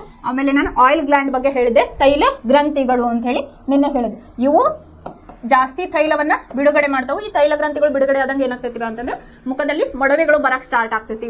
ಅವಾಗ ಅವರು ಏನ್ ಮಾಡ್ತಿರ್ತಾರೆ, ಹುಡುಗಿಯರಾಗಿರ್ಬೋದು, ಹುಡುಗರ ಮೊಡವೆ ಆದ ತಕ್ಷಣ ಅದನ್ನ ಹಗಲೆಲ್ಲ ಮುಟ್ಕೊಳ್ಳೋದ್ರಿಂದ ಏನಾಗ್ತಿರ್ತೈತಿ, ಇನ್ನೂ ಸ್ವಲ್ಪ ಹೆಚ್ಚಿನದಾಗಿ ಇನ್ಫೆಕ್ಷನ್ ಅಥವಾ ಗುಳ್ಳೆಗಳು ಹರಡುವ ಚಾನ್ಸಸ್ ಇರ್ತೈತಿ. ಯಾಕಂತಂದ್ರೆ ನಮ್ಮ ಕೈ ಅಷ್ಟು ಸ್ವಚ್ಛ ಇರುವುದಿಲ್ಲ. ಯಾಕಂದ್ರೆ ನಾವು ದಿನನಿತ್ಯದ ಕೆಲಸದಲ್ಲಿ ತೊಡಗಿರ್ತೇವೆ, ನಮ್ಮದೇ ಆದಂಥ ಕೆಲಸಗಳು ಇರ್ತಾವ. ಅದನ್ನ ನಾವು ಹಗಲೆಲ್ಲ ಮುಟ್ಕೊಳ್ಳೋದ್ರಿಂದ ಏನಾಗ್ತಿರ್ತೈತಪ್ಪ ಅಂತಂದ್ರೆ ಮೊದಲು ಆಯಿಲ್ ಗ್ಲ್ಯಾಂಡ್ ಹೆಚ್ಚಿಗೆ ಆಯಿಲ್ ಸಿಕ್ರೇಷನ್ ಇರ್ತೈತೆ ಆ ಏಜ್ ಒಳಗೆ. ಅವಾಗ ಮುಟ್ಕೊಳ್ಳೋದ್ರಿಂದ ಏನಾಗ್ತಿರ್ತೈತಿ, ಇನ್ನೂ ಸ್ವಲ್ಪ ಗುಳ್ಳೆಗಳು ಜಾಸ್ತಿ ಆಗುವ ಚಾನ್ಸಸ್ ಇರ್ತೈತಿ. ಅದಕ್ಕೆ ಸುಲಭ ವಿಧಾನ ಅಂದ್ರೇನು, ದಿನಕ್ಕೆ 4 ರಿಂದ 5 ಬಾರಿ ಮುಖವನ್ನ ತೊಳಿತಾ ಇರಬೇಕು. ಇದೊಂದೇ ಸಾಕು. ಆ ಕ್ರೀಮ್ ಈ ಕ್ರೀಮ್ ಹಚ್ಚೋದು ನೆಸೆಸಿಟಿ ಇರೋದಿಲ್ಲ. ಆಮೇಲೆ ಹುಡುಗರಿಗೆ ಏನಾಗಿರ್ತಪ್ಪ ಅಂತಂದ್ರೆ ದೇಹದ ಮೇಲೆ ಒಂದು ಆಸಕ್ತಿ, ಅಂದ್ರೆ ಜಿಮ್ಗೆ ಹೋಗೋದಾಗಿರ್ಬೋದು, ದೇಹವನ್ನ ಬಲಾಢ್ಯವಾಗಿ ಮಾಡಬೇಕು ಅಂತ ಹೇಳಿ ಅವರಿಗೆ ಆಸಕ್ತಿಯನ್ನ ಹೊಂದಿರ್ತಾರ ಅಂತ ಹೇಳಿ ಹೇಳ್ಬೋದು. ಇನ್ನೊಂದು ಕಡೆ ಹುಡುಗಿಯರು ಅಂದ್ರೆ ಹೆಂಗಿರ್ತತಿ ಅಂತ ಹೇಳಿ ನೋಡೋದು. ಇನ್ನೊಂದು ಕಡೆ ಹುಡುಗರು ಮತ್ತು ಹುಡುಗಿಯರಲ್ಲೂ ಭಿನ್ನ ರೀತಿಯ ಬದಲಾವಣೆಗಳು ಉಂಟಾಗುತ್ತಿರುತ್ತವೆ. ಹುಡುಗಿಯರೇ ಸ್ತನಗಳ ಗಾತ್ರ ದೊಡ್ಡದಾಗಲು ಪ್ರಾರಂಭ ಆಗುತ್ತದೆ ಮತ್ತು ಸ್ತನಾಗ್ರದ ತೊಟ್ಟುಗಳು ದಟ್ಟವಾದ ಬಣ್ಣವನ್ನು ಹೊಂದುತ್ತದೆ. ಅಂದ್ರೆ ಮೆಚುರಿಟಿ ಅಂತ ಹೇಳಿ ನಾವು ಕರಿತೇವೆ, ಅಥವಾ ಫಸ್ಟ್ ಪೀರಿಯಡ್ ಅಂತ ಹೇಳಿ ನಾವಿಲ್ಲಿ ಕರಿತೇವೆ. ಫಸ್ಟ್ ಪೀರಿಯಡ್ ಅಂತ ಹೇಳಿ ಕರಿತೇವೆ. ಇಲ್ಲಿ ಕೂಡ ಏನಾಗ್ತಪ್ಪ ಅಂತಂದ್ರೆ ಹೆಣ್ಮಕ್ಳಿಗೆ 12 ರಿಂದ 16 ವರ್ಷಕ್ಕೆ ಏನಾಗ್ತಾರೆ, ಋತುಮತಿ ಆಗ್ತಾರೆ. ಯಾವ ಏಜ್ ಒಳಗೆ, 12 ರಿಂದ 16. ಇದಕ್ಕೂ ಕೂಡ ಹೆಣ್ಮಕ್ಳಲ್ಲಿ ಪ್ರೌಢತೆಯ ವಯಸ್ಸು ಅಂತ ಹೇಳಿ ನಾವು ಕರಿತೇವೆ. ಇಲ್ಲೇನಾಗ್ತೈತಿ, ಸ್ತನಗಳ ಗಾತ್ರ ಹೆಚ್ಚಿಗೆ ಆಗ್ತಾ ಇರ್ತೈತಿ, ಅಲ್ಲಿಯ ತೊಟ್ಟುಗಳ ಕಲರ್ ಡಾರ್ಕ್ ಆಗಿ ಅಲ್ಲೇ ಇರ್ತಾವ ಅಂತ ಹೇಳಿ ಹೇಳಿದ್ದಾರೆ. ಇದೇ ಸಮಯದಲ್ಲಿ ಹುಡುಗಿಯರಲ್ಲಿ ಮಾಸಿಕ ಋತುಚಕ್ರ ಪ್ರಾರಂಭವಾಗುತ್ತದೆ. ಈ ಏಜ್ ಒಳಗೆ ಏನಾಗ್ತೈತಿ, ಮ್ಯಾಚುರಿಟಿ ಆಗಕ್ಕೆ ಸ್ಟಾರ್ಟ್ ಆಗ್ತೈತೆ, ಅಂದ್ರೆ ಋತುಚಕ್ರ ಸ್ಟಾರ್ಟ್ ಆಗ್ತೈತಿ. ಅದಕ್ಕೆ ಏನಂತಾರೆ, ಫಸ್ಟ್ ಪೀರಿಯಡ್ ಅಂತಲೂ ಕರೀತಾರೆ. ಫಸ್ಟ್ ಪೀರಿಯಡ್ ಅಂತ ಹೇಳಿ ಕರೀತಾರೆ. ಹುಡುಗರಲ್ಲಿ ಮುಖದ ಮೇಲೆ ಹೊಸದಾಗಿ ಕೂದಲು ಕಾಣಿಸಿಕೊಳ್ಳುತ್ತವೆ. ಅವರ ಧ್ವನಿ ಒಡೆಯಲು ಪ್ರಾರಂಭವಾಗುತ್ತದೆ. ಮುಂದುವರೆದು ಹಗಲು ಗನಸಿನಲ್ಲಿ ಅಥವಾ ರಾತ್ರಿ ವೇಳೆಯಲ್ಲೂ ಶ್ಲೇಷ್ಮವು ಆಗಾಗ್ಗೆ ದೊಡ್ಡದಾಗುತ್ತದೆ ಮತ್ತು ನಿಮಿರುತ್ತದೆ. ಇದು ಗಂಡು ಮಕ್ಕಳಲ್ಲಿ ಕಂಡು ಬರ್ತಕ್ಕಂತಹ ಒಂದು ಬದಲಾವಣೆ, ಅಂದ್ರೆ ಹಾರ್ಮೋನ್ಸ್ಗಳ ಒಂದು ಆಕ್ಟಿವಿಟಿಯಲ್ಲೇ ತೋರಿಸ್ತಾ ಇರ್ತೈತಿ. ಆಮೇಲೆ ಹೆಣ್ಮಕ್ಳು ಹೆಂಗಪ್ಪ ಅಂತಂದ್ರೆ ಅಲ್ಲಿ ಅವ್ರಿಗೆ ಸೌಂದರ್ಯದ ಮೇಲೆ ಒಂದು ಆಸಕ್ತಿ ಬರಕ ಸ್ಟಾರ್ಟ್ ಆಗ್ತೈತಿ ಹೆಣ್ಮಕ್ಳಲ್ಲಿ.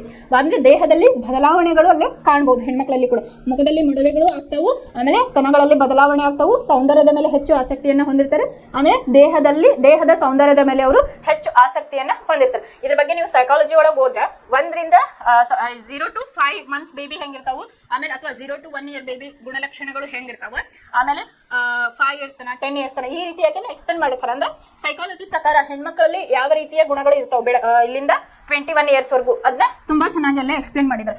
ಹೆಣ್ಮಕ್ಳದ್ದು ಹೆಂಗ್ ಬಿಹೇವಿಯರ್ ಇರ್ತೈತಿ ಅಥವಾ ಆಸಕ್ತಿ ಎದುರಾಗಿರ್ತೈತಿ. ಆಮೇಲೆ ಸೌಂದರ್ಯದ ಮೇಲೆ ಅವ್ರಿಗೆ ಆಸಕ್ತಿ ಜಾಸ್ತಿ ಇರ್ತೈತಿ. ಗಂಡ್ಮಕ್ಳಲ್ಲಿ ತಮ್ಮ ದೇಹ ಬಲಾಢ್ಯ ಮಾಡಬೇಕು, ಆ ರೀತಿಯಾಗಿ ಒಂದು ಇದನ್ನ ಬೆಳೆಸ್ ಅದು ಹಾರ್ಮೋನ್ಸ್ಗಳ ಚೇಂಜಸ್ ಇಂದ ಅವರ ದೇಹದಲ್ಲಿ ನಮ್ಮ ದೇಹದಲ್ಲಿ ಆಗ್ತಕ್ಕಂತ ಒಂದು ಬದಲಾವಣೆ ಅಂತ ಹೇಳಿ ಹೇಳ್ಬೋದು. ಇನ್ನ ಹೆಣ್ಮಕ್ಳಲ್ಲಿ ಏನಾಗ್ತಿರ್ತೈತಿ, ಈಗ ಮೊದಲು ಹೆಂಗಾಗ್ತಿತ್ತು, 12 ರಿಂದ 16 ವರ್ಷದೊಳಗೆ ಋತುಮತಿ ಆಗ್ತಿದ್ರು. ಬಟ್ ಈಗ ಏನಾಗತ್ತಪ್ಪ ಅಂತಂದ್ರೆ 5ನೇ ಕ್ಲಾಸ್ 6ನೇ ಕ್ಲಾಸ್ ಇರ್ತಾವ, ಅದಾಗ ಏನಾಗ್ಬಿಡ್ತೈತಿ, ಋತುಮತಿ ಫಸ್ಟ್ ಪೀರಿಯಡ್ ಆಗ್ಬಿಡ್ತೈತಿ. ಯಾಕಪ್ಪ ಅಂತಂದ್ರೆ ಈಗ ಫುಡ್ ಸ್ಟೈಲ್ ಅಂತ ಹೇಳಿ ಹೇಳ್ಬೋದು. ಹೆಂಗಂತಂದ್ರೆ ಕಸಿ ಮಾಡಿ ಫುಡ್ ಜಾಸ್ತಿ ಸಿಗ್ತಾವ, ಆಮೇಲೆ ಫಾಸ್ಟ್ ಫುಡ್ ಅಂತ ಹೇಳಿ ನಾವು ಕರಿತೇವೆ. ಅದು ಸೇವಿಸೋದ್ರಿಂದ ಏನಾಗ್ತೈತಿ, ಹಾರ್ಮೋನ್ಸ್ಗಳು ಜಾಸ್ತಿ ಉತ್ಪತ್ತಿ ಆಗ್ತವೆ. ಆಮೇಲೆ ಹೈಲಿ ಪ್ರೋಟೀನೇಟೆಡ್ ಫುಡ್ ಕೊಡ್ತಾರೆ ಈಗಿನ ತಂದೆ ತಾಯಿಗಳು. ಹೆಂಗಂತಂದ್ರೆ ಬೆಳಿಗ್ಗೆ ತಕ್ಷಣ ಹೆಲ್ದಿ ಅವು ಹೆಂಗಾಗ್ತಾವು, ಒಂದು ದೇಹಕ್ಕೆ ಎಷ್ಟು ಬೇಕಲ್ಲ ಆ ಏಜ್ಗೆ ಅಷ್ಟೇ ಕೊಡ್ಬೇಕು. ಅದಕ್ಕಿಂತ ಹೆಚ್ಚಿಗೆ ನೀವು ಪ್ರೋಟೀನ್ ಅನ್ನ ಕೊಟ್ಟಾಗ ಏನಾಗ್ತದಪ್ಪ ಅಂತಂದ್ರೆ ಬೇಗ ಅವ ಹಾರ್ಮೋನ್ ರಿಲೀಸ್ ಆಗಕ್ಕೆ ಸ್ಟಾರ್ಟ್ ಆಗ್ತೈತಿ. ಹಾಗಾಗಿ ಮೆಚುರಿಟಿ ಲೆವೆಲ್ ಅಲ್ಲಿ ಬೇಗ ಆಗಕ್ಕೆ ಸ್ಟಾರ್ಟ್ ಆಗ್ತದೆ. ಅದು ಏನಾಗ್ತದೆ ಅಂತಂದ್ರೆ ಹೆಣ್ಮಕ್ಳಲ್ಲಿ ಬೇಗ ಮ್ಯಾಚೂರ್ ಆಗೋದ್ರಿಂದ ದೇಹದಲ್ಲಿ ಬೇಗ ಬದಲಾವಣೆಗಳು ಕಾಣಕ್ಕೆ ಸ್ಟಾರ್ಟ್ ಆಗ್ತವೆ. 3ನೇ ಕ್ಲಾಸ್ ಹುಡುಗಿ ಇರ್ತಾಳೆ, ಬಟ್ ಕಾಣೋದು ಹೆಂಗ 4ನೇ ಕ್ಲಾಸ್ 5ನೇ ಕ್ಲಾಸ್ ಹುಡುಗಿ ತರ ದೇಹ ಅಲ್ಲೇ ರಚನೆ ಆಗ್ತಾ ಹೋಗ್ತದೆ. ಯಾಕಂದ್ರೆ ಮೆಚುರಿಟಿ ಲೆವೆಲ್ ಆದಾಗ ಅಲ್ಲೇನ್ ಹೇಳಿದೆ, ಸ್ತನಗಳ ವೃದ್ಧಿ ಆಗ್ತೈತಿ ಅಂತ ಹೇಳಿದೆ. ಯಾವಾಗ ಈಸ್ಟ್ರೋಜನ್ ಹಾರ್ಮೋನ್ ಇದು ಆಗ್ತದಲ್ಲ, ಸೊ ಹಂಗಾಗಿ ಏನ್ ಮಾಡ್ಬೇಕು, ಈ ಫಾಸ್ಟ್ ಫುಡ್ ಗಳನ್ನಂತವನ್ನ ಅವಾಯ್ಡ್ ಮಾಡ್ಬೇಕು. ಯಾಕಂತಂದ್ರೆ ಇಲ್ಲಿ ನಮ್ಮ ಬ್ರೈನ್ ಒಳಗೆ ಏನಾಗಿರ್ತೈತಿ ಅಂತಂದ್ರೆ ಪಿಟ್ಯೂಟರಿ ಗ್ಲ್ಯಾಂಡ್ ಅಂತ ಹೇಳಿ ನಾವು ಕರಿತೇವೆ. ಅಲ್ಲಿ ಪಿಟ್ಯೂಟರಿ ಹಾರ್ಮೋನ್ ಬೆಳವಣಿಗೆಯ ಒಂದು ಹಾರ್ಮೋನ್ ರಿಲೀಸ್ ಆಗ್ತಾ ಇರ್ತೈತಿ. ಅದು ಬೆಳವಣಿಗೆ ಹೆಂಗಪ್ಪ ಅಂತಂದ್ರೆ ನಾನು ನಿಮ್ಗೆ ಫಸ್ಟ್ ಪಾರ್ಟ್ ಒಳಗೆ ಹೇಳಿದ್ದೆ, ಅದು ಹೆಂಗ್ ರಿಲೀಸ್ ಆಗ್ತೈತಿ ಹಂಗೆ ಹೈಟ್ ಇರ್ತಾರೆ. ಅದು ಹೆಂಗ್ ರಿಲೀಸ್ ಕಮ್ಮಿ ಆಗ್ತೈತಿ, ಹೈಟ್ ಕುಂಠಿತವಾಗಿರ್ತೈತಿ. ಇವೆಲ್ಲ ಒಂದೊಂದು ಹಾರ್ಮೋನಿನ ಕೆಲಸ ಒಂದೊಂದು ಅವೆಲ್ಲ ಹೆಂಗಿರ್ತಾವಪ್ಪ ಅಂತಂದ್ರೆ ಅದರದೇ ಕೆಲಸವನ್ನ ಮಾಡ್ತಿರ್ತಾವ. ಅದಕ್ಕೆ ಫುಡ್ ಯಾವ ರೀತಿ ತಗೋಬೇಕಲ್ಲ ಅದನ್ನ ನಾವು ಫಾಲೋ ಮಾಡ್ಬೇಕಾಗಿರ್ತೈತಿ. ನಮ್ಮ ಫ್ಯೂಚರ್ ಚೈಲ್ಡ್ಸ್ ಆಗಿರ್ಬೋದು ಅಥವಾ ಈಗ ನೀವು ವಿದ್ಯಾರ್ಥಿಗಳಿದ್ರೆ ಇದ್ರ ಬಗ್ಗೆ ತಿಳ್ಕೊಬೇಕು. ಈಗ ಏನಾಗ್ತೈತಿ, ಥೈರಾಯ್ಡ್ ಗ್ಲ್ಯಾಂಡ್ ಏನ್ ಮಾಡ್ತಿರ್ತೈತಿ, ಮೆಟಬಾಲಿಸಮ್ ಅನ್ನ ಮಾಡ್ತಿರ್ತೈತಿ. ಅದೇ ಏನ್ ಮಾಡ್ತಿರ್ತೈತಿ ಅಂತಂದ್ರೆ ನೀವು ತಿಂದಿರ್ತಕ್ಕಂಥ ಫುಡ್ಡನ್ನು ಮೆಟಬಲೈಸ್ ಮಾಡಿ ಕಳಿಸ್ತಾ ಇರ್ತದೆ. ನೀವು ಬರೀ ಅದಕ್ಕೆ ಜಂಕ್ ಫುಡ್ ಹಾಕಾಕತ್ರಿ ಅಂದ್ರೆ ಈ ಥೈರಾಕ್ಸಿನ್ ಹಾರ್ಮೋನ್ ಏನಿರ್ತಲ್ಲ ಥೈರಾಯ್ಡ್ ಗ್ಲ್ಯಾಂಡ್ ಒಳಗೆ ಥೈರಾಕ್ಸಿನ್ ಹಾರ್ಮೋನ್ ಈಗ ನಮ್ಮ ದೇಹಕ್ಕೆ ಎಷ್ಟು ಹಾರ್ಮೋನ್ ರಿಲೀಸ್ ಆಗಬೇಕಲ್ಲ ಅಷ್ಟನ್ನ ಬಿಡುಗಡೆ ಮಾಡಲ್ಲ. ಒಂದು ಹೆಚ್ಚಿಗೆ ಬಿಡುಗಡೆ ಮಾಡ್ತೈತಿ, ಇನ್ನೊಂದು ಕಡಿಮೆಯನ್ನ ಬಿಡುಗಡೆ ಮಾಡ್ತೈತಿ. ಹೆಚ್ಚಿಗೆ ಆದ್ರೆ ನಾವು ಅದಕ್ಕೆ ಏನಂತೀವಿ ಹೈಪರ್ ಅಂತ ಹೇಳಿ ಕರಿತೀವಿ, ಅದು ಕಡಿಮೆ ಆದ್ರೆ ಹೈಪೋ ಅಂತ ಹೇಳಿ ಕರಿತೀವಿ. ನೀವೀಗ ಕೇಳಿರ್ಬೋದು ಹೆಣ್ಣು ಮಕ್ಕಳಲ್ಲಿ ಇದು ಜಾಸ್ತಿ, ಯಾಕಂತಂದ್ರೆ ಈಸ್ಟ್ರೋಜನ್ ನಮಗೆ ಹೆಣ್ಮಕ್ಳಲ್ಲಿ ಬಿಡುಗಡೆ ಆಗ್ತೈತಿ. ಹಾಗಾಗಿ ಥೈರಾಯ್ಡ್ ಪ್ರಾಬ್ಲಮ್ ಬರಾಕತ್ತಿರೋದು ಯಾರಿಗೆ? ಬಹಳ ಹೆಣ್ಣು ಮಕ್ಕಳಿಗೆ. ಇದು ರೀಸನ್ ಏನಪ್ಪಾ ಅಂತಂದ್ರೆ ಮೇನ್ ಈಸ್ಟ್ರೋಜನ್ ಹೆಣ್ಣು ಮಕ್ಕಳಲ್ಲಿ ಬಿಡುಗಡೆ ಆಗ್ತೈತಿ. ಆಮೇಲೆ ಗಂಡು ಮಕ್ಕಳಿಗಿಂತ ಹೆಣ್ಣು ಮಕ್ಕಳಲ್ಲಿ ಹಾರ್ಮೋನಿನ ಸ್ರವಿಕೆ ಜಾಸ್ತಿ ಇರ್ತೈತೆ, ಅಂದ್ರೆ ಹಾರ್ಮೋನಿನ ಬಿಡುಗಡೆಯಲ್ಲೇ ಜಾಸ್ತಿ ಇರ್ತೈತಿ. ಇಲ್ಲಿ ಏನಾಗ್ತೈತಿ, ನೀವು ಸರಿಯಾಗಿ ಫುಡ್ ಇಂಟೇಕ್ ಅದು ನೀವು ಏನ್ ಮೆಟಬಾಲಿಸಮ್ ಆಗ್ತಿರ್ತೈತಲ್ಲ ಅದು ಥೈರಾಕ್ಸಿನ್ ಸರಿಯಾಗಿ ಬಿಡುಗಡೆ ಆಗ್ಲಿಲ್ಲ ಅಂದ್ರೆ, ಥೈರಾಯ್ಡ್ ಗ್ಲ್ಯಾಂಡ್ ಥೈರಾಕ್ಸಿನ್ ಹಾರ್ಮೋನ್ ಅನ್ನ ಸರಿಯಾಗಿ ಬಿಡುಗಡೆ ಮಾಡ್ಲಿಲ್ಲ ಅಂದ್ರೆ ಅವಾಗ ಏನಾಗ್ತದಪ್ಪ ಅಂತಂದ್ರೆ ಹೈಪೋಥೈರಾಯ್ಡಿಸಮ್ ಅಂತ ಹೇಳಿ ಕರಿತೀವಿ. ಅದೇ ಏನಾರ ಹೆಚ್ಚಿನದಾಗಿ ಬಿಡುಗಡೆ ಆದ್ರ ಅದನ್ನೇನಂತೀವಿ ಹೈಪರ್ ಥೈರಾಯ್ಡಿಸಮ್ ಅಂತ ಹೇಳಿ ಕರಿತೀವಿ. ಅದಕ್ಕೊಂದು ರೇಂಜ್ ಐತಿ. ಫಾರ್ ಎಕ್ಸಾಂಪಲ್ 0.6 ಇರ್ಬೇಕು ಅಂತ ಹೇಳಿ ಒಂದು ರೇಂಜ್ ಇರ್ತೈತಿ. ಅದನ್ನ ಕ್ರಾಸ್ ಆಯ್ತು ಅಥವಾ 6 ಇಂದ 20, 30, 100 ಬಂತಂದ್ರೆ ಅದಕ್ಕೆ ಹೈಪರ್ ಅಂತ ಹೇಳಿ ಕರಿತೀವಿ. ಅದೇ ನಮ್ದು ಇಲ್ಲೇ 0.27, 0.1 ಈ ತರ ಇರ್ತದೆ. ಅದಕ್ಕಿಂತ ಕಡಿಮೆ ಬಂದ್ರೆ ಏನಂತ ಕರಿತೇವಪ್ಪ ಅಂತಂದ್ರೆ ಹೈಪೋ ಅಂತ ಹೇಳಿ ಕರಿತೀವಿ. ಹೆಚ್ಚಿಗೆ ಆದ್ರೆ ಹೈಪರು, ಕಡಿಮೆ ಆದ್ರೆ ಏನಂತೀವಿ ಹೈಪೋ ಅಂತ ಹೇಳಿ ಕರಿತೀವಿ. BP ಒಳಗಾದ್ರೂ ನಾವು ಹೈ BP ಲೋ BP ಅಂತ ಕರಿತೀವಲ್ಲ, ಹಂಗೆ ಈ ಥೈರಾಯ್ಡ್ ಗ್ಲ್ಯಾಂಡ್ ಕರೆಕ್ಟ್ ಕೆಲಸ ಮಾಡ್ತಪ್ಪ ಅಂತಂದ್ರೆ ಉಳಿದಿದ್ದೆಲ್ಲ ಹಾರ್ಮೋನ್ಗಳು ಕರೆಕ್ಟ್ ಕೆಲಸ ಮಾಡ್ತಾವು. ಇದು ಕರೆಕ್ಟ್ ಇರ್ಬೇಕಂತಂದ್ರೇನು ನಮ್ದು ಈಸ್ಟ್ರೋಜನ್ ಕರೆಕ್ಟ್ ಇರಬೇಕು, ಫುಡ್ ಇಂಟೇಕು ಕರೆಕ್ಟ್ ಇರಬೇಕು ಅಂತ ಹೇಳಿ ಹೇಳ್ತಾರೆ. ಸಪೋಸ್ ಥೈರಾಯ್ಡ್ ಬಂತಂತಂದ್ರೆ ಏನಾಗ್ತದಪ್ಪ ಅಂದ್ರೆ ಗಂಟಲಿನಲ್ಲಿ ಊತ ಸ್ಟಾರ್ಟ್ ಆಗ್ತೈತಿ. ಊತ ಸ್ಟಾರ್ಟ್ ಆಗ್ತದೆ, ಆಮೇಲೆ ದೇಹದಲ್ಲಿ ಬದಲಾವಣೆಗಳು ಆಗ್ತವೆ. ಅಂದ್ರೆ ದಪ್ಪ ಆಗೋದು, ಆಮೇಲೆ ಕಡಿಮೆ ಸ್ರವಿಕೆ ಆದ್ರೆ ವೀಕ್ ಇದು ಆಗೋದು, ವೇಟ್ ಲಾಸ್ ಆಗೋದು. ಈ ರೀತಿಯಾಗಿ ಹಾರ್ಮೋನ್ಸ್ಗಳು ತಮ್ಮ ಕೆಲಸವನ್ನ ಮಾಡ್ತಾ ಇರ್ತವೆ. ಅದಕ್ಕೆ ನಾವು ಹೆಚ್ಚಿಗೆ ಪ್ರೆಷರ್ ಅನ್ನ ಹಾಕಬಾರ್ದು. ಅದಕ್ಕೆ ಆಗದೇ ಇರೋಂಥ ಫುಡ್ ಆಯಿತು, ಎಕ್ಸಸ್ ಅದ ಮಾಡಬಾರ್ದು. ಅದು ಹೆಂಗಿರ್ತೈತಿ ಅಂದ್ರೆ ಯಾವಾಗಾದ್ರೂ ಒಮ್ಮೆ ಓಕೆ ಇದು ಫಾಸ್ಟ್ ಫುಡ್ನ ನಾವು ಡೇ ಬೈ ಡೇ ಅದನ್ನ ಅಪ್ಲೈ ಮಾಡ್ಕೋತಾ ಹೋದಾಗ ಏನಾಗ್ತೈತಿ ನಮ್ಮ ದೇಹದಲ್ಲಿ ಚೇಂಜಸ್ಗಳು ಆಗ್ತಾವು ಮತ್ತು ಆರೋಗ್ಯ ಇಲ್ಲೇ ಹದಗೆಡ್ತೈತಿ ಅಂತ ಹೇಳಿ ಹೇಳ್ಬೋದು. ಈ ಎಲ್ಲ ಬದಲಾವಣೆಗಳು ತಿಂಗಳುಗಳು ಮತ್ತು ವರ್ಷಗಳ ಅವಧಿಯಲ್ಲಿ ನಿಧಾನವಾಗಿ ಉಂಟಾಗುತ್ತವೆ. ಒಬ್ಬ ವ್ಯಕ್ತಿಯಲ್ಲಿ ಈ ಎಲ್ಲ ಬದಲಾವಣೆಗಳು ಒಂದೇ ಬಾರಿಗೆ ಅಥವಾ ಒಂದೇ ನಿರ್ದಿಷ್ಟ ವಯಸ್ಸಿನಲ್ಲಿ ಉಂಟಾಗುವುದಿಲ್ಲ. 12ರಿಂದ 16 ಅಂತ ಹೇಳಿದ್ದೇನೆ. ಆ ಏಜಲ್ಲಿ ಯಾವಾಗಾದ್ರೂ ಆಗಬಹುದು ಅಂತ ಹೇಳಿ. ಕೆಲವು ವ್ಯಕ್ತಿಗಳಲ್ಲಿ ಇವು ಬೇಗ ಮತ್ತು ಶೀಘ್ರವಾಗಿ ಉಂಟಾದರೆ ಇನ್ನೂ ಕೆಲವರಲ್ಲಿ ಇವು ತುಂಬಾ ನಿಧಾನವಾಗಿ ಉಂಟಾಗುತ್ತದೆ ಅಂತ ಹೇಳಿ. ಈಗ ಒಬ್ಬೊಬ್ರು ಹೆಣ್ಮಕ್ಳಲ್ಲಿ ಏನಾಗ್ತಪ್ಪ ಅಂತಂದ್ರೆ ಈಗ ಫಾರ್ ಎಕ್ಸಾಂಪಲ್ 8 to 10 ಒಳಗೆ ಮೆಚುರಿಟಿ ಆಗ್ತಾ ಇರ್ತದೆ. ಬಟ್ ಒಬ್ಬೊಬ್ರಿಗೆ ಏನು PUC ಬಂದ್ರೂ ಮೆಚುರಿಟಿ ಆಗ್ತಿರಲ್ಲ. ಯಾಕಂತಂದ್ರೆ ಅವ್ರದ್ದು ಆಕ್ಟಿವಿಟಿ ಆಗಿರ್ಬೋದು, ಆಮೇಲೆ ಹಾರ್ಮೋನ್ಗಳ ಸ್ರವಿಕೆಯಲ್ಲಿ ಸರಿಯಾಗಿ ಆಗ್ತಾ ಇರಲ್ಲ ಅಂತ ಹೇಳಿ. ಪ್ರತಿ ಬದಲಾವಣೆಯು ಶೀಘ್ರವಾಗಿ ಪೂರ್ಣಗೊಳ್ಳುವುದಿಲ್ಲ. ಉದಾಹರಣೆಗೆ ಹುಡುಗರ ಮುಖದ ಮೇಲೆ ಬೆಳೆಯುವ ದಟ್ಟ ಕೂದಲುಗಳು ಮೊದಲು ವಿರಳವಾಗಿ ಕಾಣಿಸಿಕೊಳ್ಳುತ್ತವೆ ಮತ್ತು ನಿಧಾನವಾಗಿ ಬೆಳವಣಿಗೆ ಪ್ರಾರಂಭವಾಗಿ ಏಕರೂಪವಾಗುತ್ತವೆ. ಆದರೂ ಕೂಡ ಈ ಎಲ್ಲ ಬದಲಾವಣೆಗಳು ಜನರ ನಡುವೆ ವ್ಯತ್ಯಾಸಗಳನ್ನು ತೋರಿಸುತ್ತವೆ. ನಮಗೆ ವಿಭಿನ್ನ ಆಕಾರವಿರುವ ಮೂಗು ಅಥವಾ ಬೆರಳುಗಳಿವೆ. ನಾವು ವಿಭಿನ್ನ ಮಾದರಿಯ ಕೂದಲುಗಳನ್ನು ಹೊಂದಿದ್ದೇವೆ ಅಥವಾ ವಿಭಿನ್ನ ಗಾತ್ರದ ಸ್ತನಗಳು ಅಥವಾ ಶಿಶ್ನಗಳನ್ನು ಹೊಂದಿದ್ದೇವೆ. ಈ ಎಲ್ಲ ಬದಲಾವಣೆಗಳು ದೇಹದ ಲೈಂಗಿಕ ಪರಿಪಕ್ವತೆಯ ಅಂಶಗಳಾಗಿವೆ ಅಂತ ಹೇಳಿ. ಗಂಡು ಮಕ್ಕಳಲ್ಲಿ ಶಿಶ್ನ ಅಂತ ಹೇಳಿ ಕರಿತೇವೆ, ಹೆಣ್ಣು ಮಕ್ಕಳಲ್ಲಿ ಸ್ತನಗಳು ಅಂತ ಹೇಳಿ ಹೇಳಿದೆ. ಅಲ್ಲಿ ಚೇಂಜಸ್ ಅನ್ನ ನೋಡಬಹುದು ಅಂತ ಹೇಳಿ, ಸೈಜ್ ಒಳಗಡೆ ಚೇಂಜಸ್ ಅನ್ನ ಕಾಣಬಹುದು, ಬದಲಾವಣೆಗಳನ್ನ ಕಾಣಬಹುದು ಅಂತೇಳಿ. ಈ ವಯಸ್ಸಿನಲ್ಲಿ ದೇಹವು ಲೈಂಗಿಕ ಪರಿಪಕ್ವತೆಯನ್ನು ಏಕೆ ತೋರಿಸುತ್ತವೆ? ಬಹುಕೋಶೀಯ ಜೀವಿಗಳಲ್ಲಿ ವಿಶಿಷ್ಟ ಕಾರ್ಯಗಳನ್ನು ನಡೆಸಲು ವಿಶಿಷ್ಟ ಜೀವಕೋಶಗಳ ಅವಶ್ಯಕತೆಯ ಬಗ್ಗೆ ನಾವು ಈಗಾಗಲೇ ಚರ್ಚಿಸಿದ್ದೇವೆ.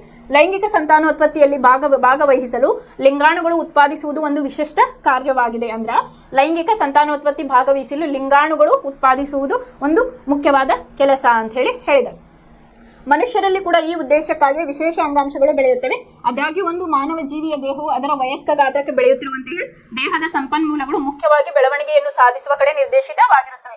ಇದು ನಡೆಯುತ್ತಿರುವ ಸಮಯದಲ್ಲಿ ಸಂತಾನೋತ್ಪತ್ತಿ ಅಂಗಾಂಶದ ಪರಿಪಕ್ವತೆಯು ಒಂದು ಪ್ರಮುಖ ಆದ್ಯತೆಯಾಗಿರುವುದಿಲ್ಲ. ಹೀಗೆ ದೇಹದ ಸಾಮಾನ್ಯ ಬೆಳವಣಿಗೆಯ ದರವು ನಿಧಾನವಾಗಲು ಪ್ರಾರಂಭಿಸುತ್ತದೆ. ಸಂತಾನೋತ್ಪತ್ತಿ ಅಂಗಾಂಶಗಳು ಪಕ್ವವಾಗಲು ಪ್ರಾರಂಭವಾಗುತ್ತವೆ. ಹದಿಹರೆಯದ ಅವಧಿಯನ್ನು ಪ್ರೌಢಾವಸ್ಥೆ ಅಥವಾ ಪ್ಯುಬರ್ಟಿ ಅಂತ ಹೇಳಿ ನಾವಿಲ್ಲಿ ಕರಿತೇವೆ. ನಾವು ಚರ್ಚಿಸಿದ ಈ ಎಲ್ಲ ಬದಲಾವಣೆಗಳು ಸಂತಾನೋತ್ಪತ್ತಿ ಪ್ರಕ್ರಿಯೆಯೊಂದಿಗೆ ಹೇಗೆ ಸಂಬಂಧಿಸಿವೆ? ಈಗ ನಾವು ಹೇಳಿದ್ವಿ ಹಿಂಗೆಲ್ಲ ಬದಲಾವಣೆಗಳಾಗ್ತವೆ. ಇದು ಸಂತಾನೋತ್ಪತ್ತಿ ಹೆಂಗ್ ರಿಲೇಟ್ ಐತಿ ಅಂತ ಹೇಳಿ ತಿಳಿದೆ. ಲೈಂಗಿಕ ರಹಿತ ಸಂತಾನೋತ್ಪತ್ತಿ ಎಂದರೆ 2 ಜೀವಿಗಳ ಲಿಂಗಾಣುಗಳು ಸಂಯೋಜನೆ ಹೊಂದುವುದನ್ನು ನಾವು ಸ್ಮರಿಸಬೇಕು. ಸಂತಾನೋತ್ಪತ್ತಿ ಅಂದ್ರೆ ಏನು? ಅಪೋಸಿಟ್ ಜೆಂಡರ್, ಗಂಡು ಮತ್ತು ಹೆಣ್ಣು ಸೇರಿದಾಗ ಏನಾಗ್ತದೆ, ಅಲ್ಲಿ ಒಂದು ಹೊಸ ಭ್ರೂಣದ ಉತ್ಪತ್ತಿ, ಹೊಸ ಜೀವಿಯ ಉತ್ಪತ್ತಿ ಆಗ್ತದೆ. ಅದಕ್ಕೆ ನಾವು ಏನಂತೇವಪ್ಪ ಅಂತಂದ್ರೆ ಅಲ್ಲಿ ಸಂತಾನೋತ್ಪತ್ತಿ ಅಂತ ಹೇಳಿ ಕರಿತೀವಿ.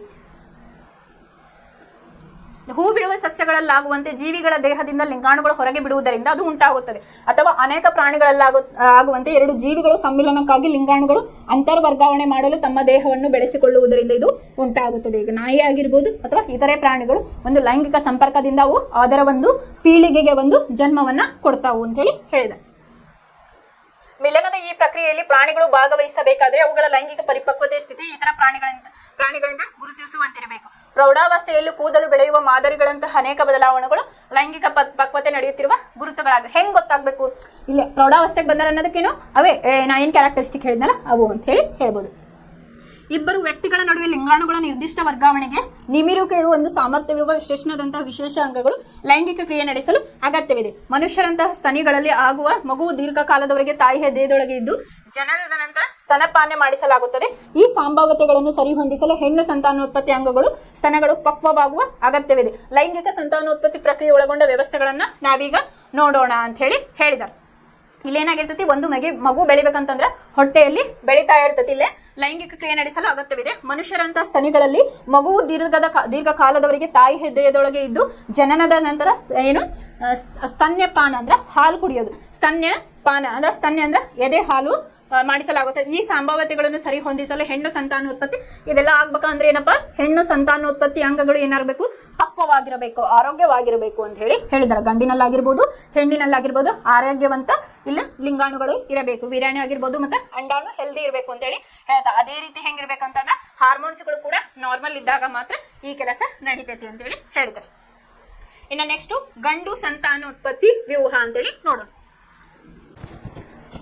ನೆಕ್ಸ್ಟ್ ಗಂಡು ಸಂತಾನೋತ್ಪತ್ತಿ ವ್ಯೂಹ ಅಂತ ಹೇಳಿ ಕರಿತೀವಿ. ಎಕ್ಸಾಂಪಲ್ ಇಲ್ಲೇ ಒಂದು ಡಯಾಗ್ರಾಮ್ ಅನ್ನ ಕೊಟ್ಟಿದ್ದಾರೆ, ಅದ್ರ ಪಾರ್ಟ್ಸ್ ಏನದಾವ ಅಂತ ಹೇಳಿ ನೋಡೋಣ. ಫಸ್ಟಿಗೆ ಗಂಡು ಸಂತಾನೋತ್ಪತ್ತಿ ವ್ಯೂಹ ಅಂತೇಳಿ ಇದು ವೀರ್ಯನಾಳ, ವೃಷಣ, ಮೂತ್ರನಾಳ, ವೀರ್ಯಕೋಶಿಕ, ಮೂತ್ರಕೋಶಿಕ, ಪ್ರೋಸ್ಟೇಟ್ ಗ್ರಂಥಿ. ನಿನ್ನೆ ಹೇಳಿದ್ದೆ ಇದು ಯಾವುದು ಟೆಸ್ಟಿಸ್ಟಿರಾನ್ ಹಾರ್ಮೋನ್ ಎಲ್ಲಿ ರಿಲೀಸ್ ಆಗ್ತೈತಪ್ಪ ಅಂತಂದ್ರೆ ಪ್ರೋಸ್ಟೇಟ್ ಗ್ರಂಥಿ ಒಳಗಡೆ ರಿಲೀಸ್ ಆಗ್ತೈತಿ. ಯಾವುದು ಟೆಸ್ಟಿಸ್ಟಿರಾನ್ ಹಾರ್ಮೋನ್ ಎಲ್ಲಿ ರಿಲೀಸ್ ಆಗ್ತೈತಿ, ಪ್ರೋಸ್ಟೇಟ್ ಗ್ರಂಥಿ ಒಳಗಡೆ, ಪ್ರೋಸ್ಟೇಟ್ ಗ್ಲ್ಯಾಂಡ್ ಅಂತಲೂ ಕರಿತೇವೆ.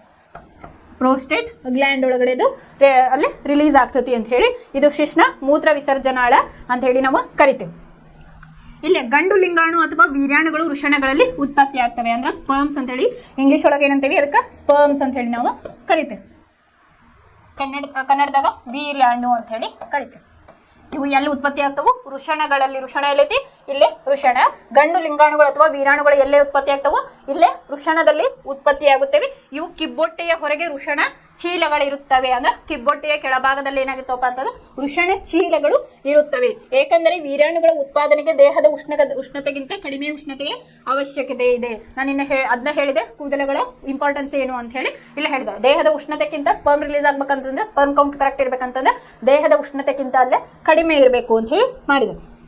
ಟೆಸ್ಟಿಸ್ಟಿರಾನ್ ಹಾರ್ಮೋನಿನ ಸ್ರವಿಕೆಯಲ್ಲಿ ವೃಷಣಗಳ ಪಾತ್ರದ ಬಗ್ಗೆ ನಾವು ಹಿಂದಿನ ಅಧ್ಯಾಯದಲ್ಲಿ ಚರ್ಚಿಸಿದ್ದೇವೆ. ವೀರ್ಯಾಣುಗಳು ಉತ್ಪಾದನೆಯ ನಿಯಂತ್ರಣದ ಜೊತೆಗೆ ಟೆಸ್ಟಿಸ್ಟಿರಾನ್ ಹುಡುಗರಲ್ಲಿ ಪ್ರೌಢಾವಸ್ಥೆಯ ಸಮಯದಲ್ಲಿ ಕಂಡುಬರುವ ದೈಹಿಕ ಬದಲಾವಣೆಗೆ ಕಾರಣವಾಗಿದೆ. ಏನು ಬದಲಾವಣೆಗಳಾಗ್ತವೆ ಅಂತ ಹೇಳಿ ಈಗಾಗಲೇ ನೋಡಿದ್ವಿ.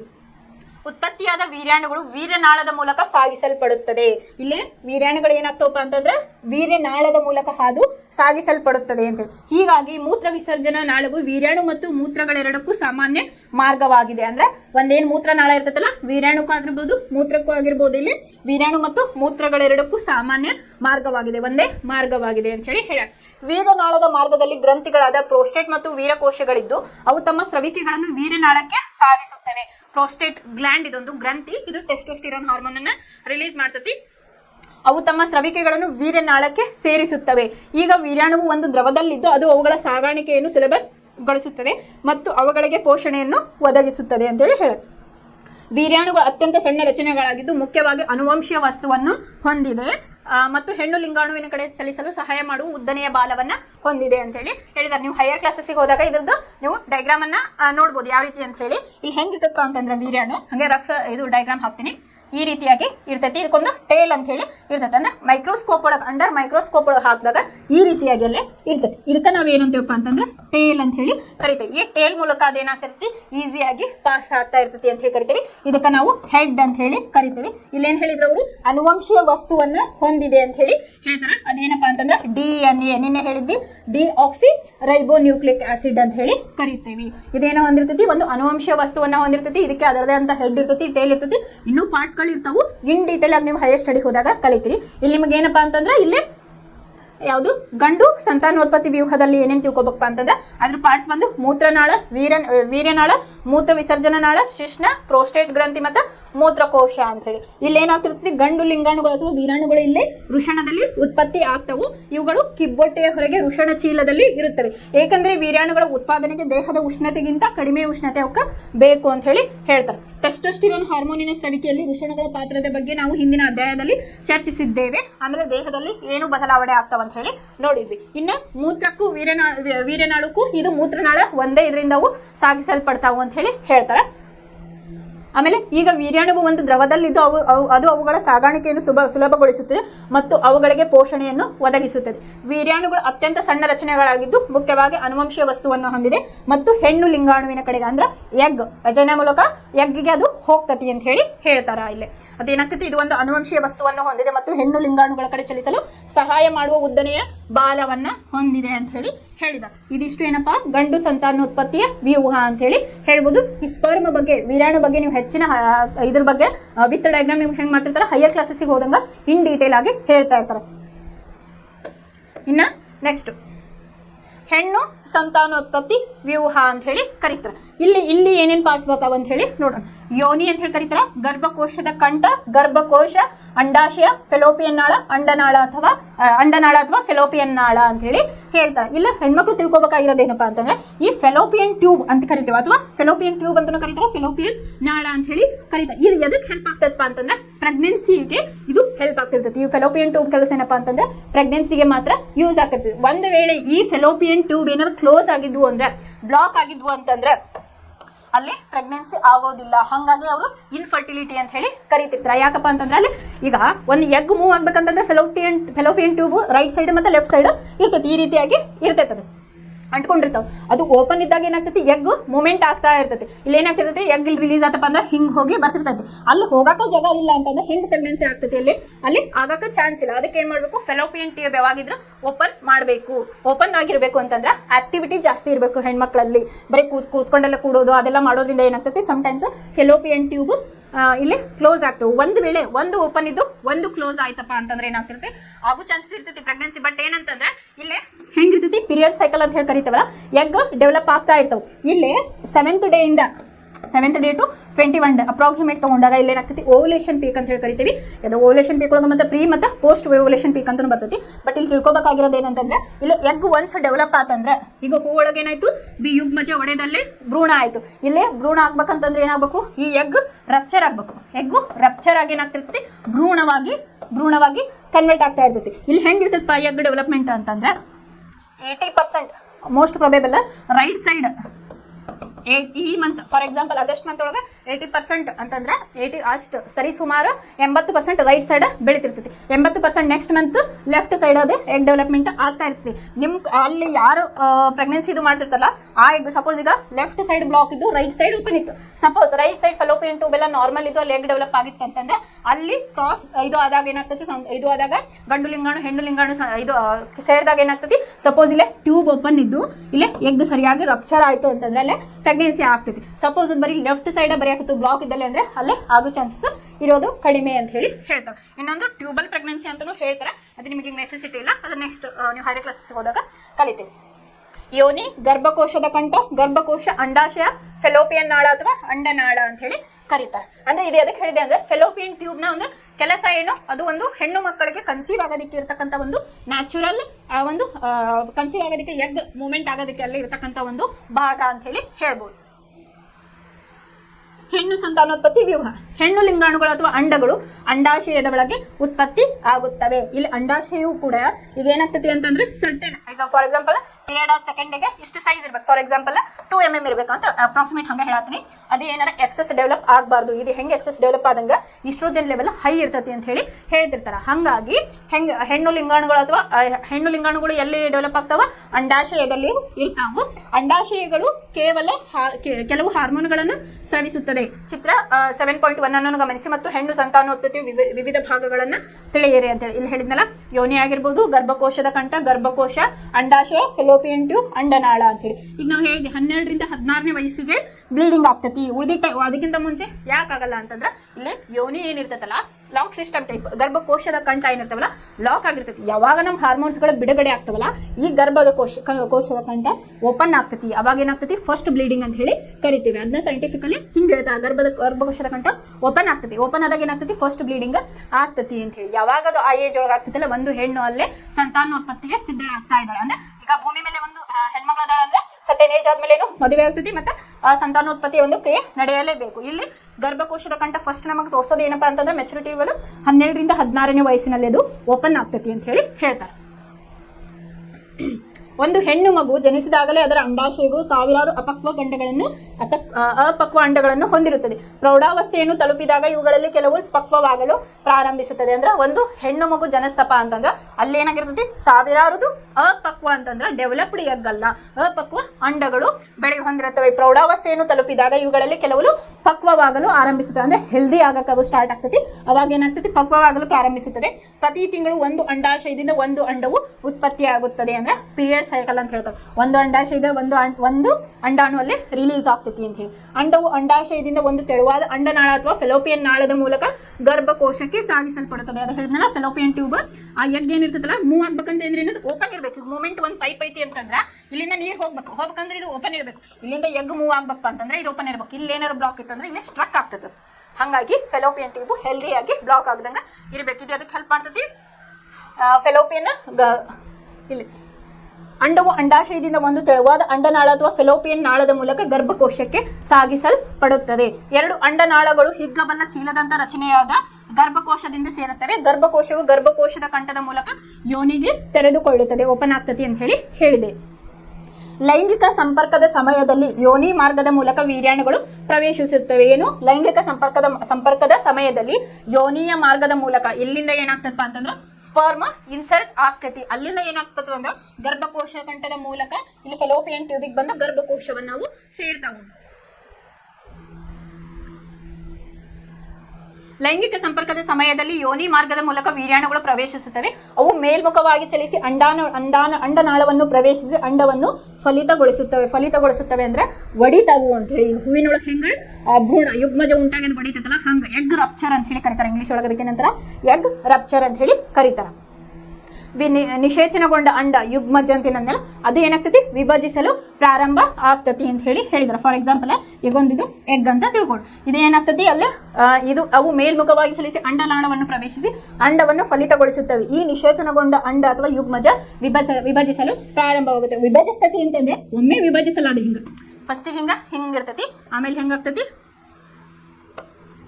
ಇದು ಒಂದು ಎಗ್ಗು, ಇದು ಹೋಲ್ ಎಗ್ ಅಂತ ಹೇಳಿ ತಿಳ್ಕೊಳ್ಳಿ. ನೆಕ್ಸ್ಟ್ ಏನಾಗ್ತತಿ ಇದು 2 ಹಾಲ್ ಸ್ಟ್ರಕ್ಚರ್ಸ್ ಆಗ್ತಾವ ಈ ತರ. ಆಮೇಲೆ ಏನಾಗ್ತತಿ 2 ಇದ್ದಿದ್ದು 3 ಇದ್ದಿದ್ದು 4 ಇದ್ದಿದ್ದು 5 ಈ ರೀತಿಯಾಗಿ ಅವು ಎಗ್ ರಪ್ಚರ್ ಆಗ್ತತಿ. ಒಂದು ವೇಳೆ ಇಲ್ಲಿ ಎಗ್ ಫಲಿತಗೊಳ್ಳದಿದ್ದರೆ ಏನಾಗ್ತದಪ್ಪ ಎಗ್ ರಪ್ಚರ್ ಆಗೋ ಬದಲು ಏನಾಗ್ತತಿ ಒಂದು ಸಿಸ್ಟ್ ಅಂತ ಹೇಳಿ ನಾವು ಕರಿತೀವಿ. ಅದು ಸಿಸ್ಟ್ ಅಂದ್ರೆ ಏನು ಗುಳ್ಳೆ ಅಂತ ಹೇಳಿ ಅಥವಾ ಗಡ್ಡೆ ಅಂತ ಹೇಳಿ ನಾವು ಕರಿತೀವಿ. ಅದು ಎದಕ್ಕಪ್ಪ ಅದು ಏನಾದ್ರು ಗಡ್ಡೆ ಆಯ್ತು ಅಂತಂದ್ರೆ ಎಗ್ ರಪ್ಚರ್ ಆಗಲಿಲ್ಲ ಅಂದ್ರೆ ಒಂದು ಹೆಣ್ಣು ಮಗುವಿಗೆ ಅದೇನಾಗ್ತತಿ ಪ್ರೆಗ್ನೆನ್ಸಿಯನ್ನ ಆಗಲು ಬಿಡುವುದಿಲ್ಲ. ಹಾಗಾಗಿ ಇದು ನ್ಯಾಚುರಲ್ ಪ್ರೊಸೆಸ್ ಹೆಣ್ಮಕ್ಳಲ್ಲಿ ಆಗ್ಬೇಕಪ್ಪ ಅಂತಂದ್ರೆ ಕರೆಕ್ಟಾಗಿ ಆಕ್ಟಿವಿಟಿ ಇರಬೇಕು, ಫುಡ್ ಕರೆಕ್ಟಾಗಿ ತಗೋತಿರ್ಬೇಕು. ಅಂದ್ರೆ ಹಾರ್ಮೋನ್ಸ್ಗಳು ಬ್ಯಾಲೆನ್ಸ್ ಇರ್ತಾವೆ. ಇಂಬ್ಯಾಲೆನ್ಸ್ ಆಯ್ತಂದ್ರೆ ಸಿಸ್ಟ್ ಆಗೋ ಚಾನ್ಸಸ್ ಇರ್ತದೆ. ಈಸ್ಟ್ರೋಜನ್ ಲೆವೆಲ್ ಹೆಂಗೆ ಹೈ ಆಗ್ತದೆ ಹೋಗ್ತೈತಲ್ಲ ಹಂಗೆ ಹೆಣ್ಮಕ್ಳಲ್ಲಿ ಸಮಸ್ಯೆಗಳು ಬರಲಿಕ್ಕೆ ಸ್ಟಾರ್ಟ್ ಆಗ್ತವೆ. ಮತ್ತು ಜೀವಕೋಶಗಳು ಅಥವಾ ಭ್ರೂಣಾಂಕುರ ಎಂಬ್ರಿಯೋವನ್ನು ಉಂಟು ಮಾಡುತ್ತದೆ. ಅಂದ್ರೆ ಒಂದು ಎಂಬ್ರಿಯೋ ಭ್ರೂಣ ಆಗೆಲ್ಲೇ ಕನ್ವರ್ಟ್ ಆಗ್ತದೆ. ಅಲ್ಲಿ ಅದು ಬೆಳವಣಿಗೆಯನ್ನು ಮುಂದುವರಿಸುತ್ತದೆ ಮತ್ತು ಅಂಗಗಳನ್ನು ಬೆಳೆಸಿಕೊಂಡು ಭ್ರೂಣ ಫೀಟಸ್ ಆಗುತ್ತದೆ. ತಾಯಿಯ ದೇಹವು ಮಗುವಿನ ಬೆಳವಣಿಗೆಯಾಗಿ ವಿನ್ಯಾಸಗೊಂಡಿದೆ ಎಂದು ನಾವು ಈ ಮೊದಲ ಭಾಗಗಳಲ್ಲಿ ನೋಡಿದ್ದೇವೆ. ಹೆಣ್ಣು ಮಕ್ಕಳಲ್ಲಿ ಏನು ಗರ್ಭಕೋಶ ಒಂದು ಮಗುವನ್ನ ರಕ್ಷಿಸಿ ಇಟ್ಕೊಳ್ಳಲು 9 ತಿಂಗಳ ಇಟ್ಟುಕೊಳ್ಳಲು ಒಂದು ಶಕ್ತಿಯನ್ನ ಹೊಂದಿದೆ ಅಂತ ಹೇಳಿದರು. ಆದ್ದರಿಂದ ಗರ್ಭಕೋಶವು ಬೆಳೆಯುತ್ತಿರುವ ಭ್ರೂಣವನ್ನು ಸ್ವೀಕರಿಸಲು ಮತ್ತು ಪೋಷಿಸಲು ಪ್ರತಿ ತಿಂಗಳು ತಾನೇ ತಯಾರಿ ಮಾಡಿಕೊಳ್ಳುತ್ತದೆ. ಗರ್ಭಕೋಶದ ಒಳಸ್ತರಿಯ ದಪ್ಪವಾಗುತ್ತದೆ ಮತ್ತು ಬೆಳೆಯುತ್ತಿರುವ ಭ್ರೂಣವನ್ನು ಪೋಷಿಸಲು ಸಾಕಷ್ಟು ರಕ್ತವನ್ನು ಅದು ಪೂರೈಸುತ್ತದೆ. ಅಂತಂದ್ರೆ ಈಗ ಪ್ರೆಗ್ನೆನ್ಸಿ ಒಳಗೆ ಏನಾಗ್ತಿರ್ತೈತಿ ಹೆಣ್ಮಕ್ಳಿಗೆ ಜಾಸ್ತಿ ಹಸಿವಾಗೋದು ಆಗ್ತಿರುತ್ತೆ. ಯಾಕಂದ್ರೆ ಅಲ್ಲಿಂದ ಜೀವ ಬೆಳೀತಾ ಇರ್ತೈತಿ. ಅದಕ್ಕೆ ಸಾಕಷ್ಟು ರಕ್ತದ ಒಂದು ಪೋಷಣೆ ಆಗ್ತಾ ಇರಬೇಕು, ರಕ್ತ ಸಂಚಾರ ಆಗ್ತಾ ಇರಬೇಕು. ಒಂದು ಬೆಳವಣಿಗೆ ಆಗ್ಬೇಕಂತಂದ್ರೆ ಇಷ್ಟೆಲ್ಲ ಪ್ರೊಸೆಸ್ ಆಗ್ತಾ ಇರ್ತೈತಿ. ಸೊ ಹಾಗಾಗಿ ಏನಾಗ್ತಿರ್ತೈತಿ ಫುಡ್ ಇಂಟೆಕ್ಕು ಜಾಸ್ತಿ ಇರ್ತೈತಿ. ಯಾಕಂದ್ರೆ ಒಂದು ಮಗುವಿನ ಪೋಷಣೆಯಲ್ಲೇ ಆಗ್ತಾ ಇರಬೇಕು. 9 ತಿಂಗಳ ನಂತರ ಅದು ಸುಮಾರು 2 ರಿಂದ 2.5 kg ಅಥವಾ 1.5 kg ಹಿಡ್ಕೊಂಡ್ರು ಅಷ್ಟು ಕೆಜಿಯ ಒಂದು ಬೇಬಿ ಬರ್ತಿರ್ತೈತಿ ಅಂತಂದ್ರೆ ಅಷ್ಟು ಪೋಷಣೆ ಒಳಗಡೆ ಆಗ್ತಾ ಇರಬೇಕು. ಆ ಟೈಮಲ್ಲಿ ಹೆಣ್ಮಕ್ಳಲ್ಲಿ ಈ ಹಾರ್ಮೋನ್ಸ್ಗಳ ಒಂದು ಬದಲಾವಣೆಯಿಂದ ತುಂಬಾ ಬದಲಾವಣೆಗಳಾಗ್ತವೆ. ಯಾವ ರೀತಿ ಅಂದ್ರೆ ಮುಖದ ಮೇಲೆ ಗುಳ್ಳೆಗಳಾಗಿರ್ಬೋದು, ದಪ್ಪ ಆಗೋದಾಗಿರ್ಬೋದು, ಇದೆಲ್ಲ ಎದರಿಂದ ಆಗ್ತಾವಪ್ಪ ಅಂತಂದ್ರೆ ಈ ರೀತಿಯಾದ ಹಾರ್ಮೋನ್ಗಳ ಚೇಂಜಸ್ ಇಂದ ಹೆಣ್ಣು ಮಕ್ಕಳಲ್ಲಿ ಆಗ್ತಾ ಇರೋದು. ವಿಶೇಷ ಅಂಗಾಂಶವಾದ ಜರಾಯುವಿನ ಮೂಲಕ ಭ್ರೂಣವು ತಾಯಿಯ ರಕ್ತದ ಮೂಲಕ ಪೋಷಣೆಯನ್ನು ಪಡೆಯುತ್ತದೆ.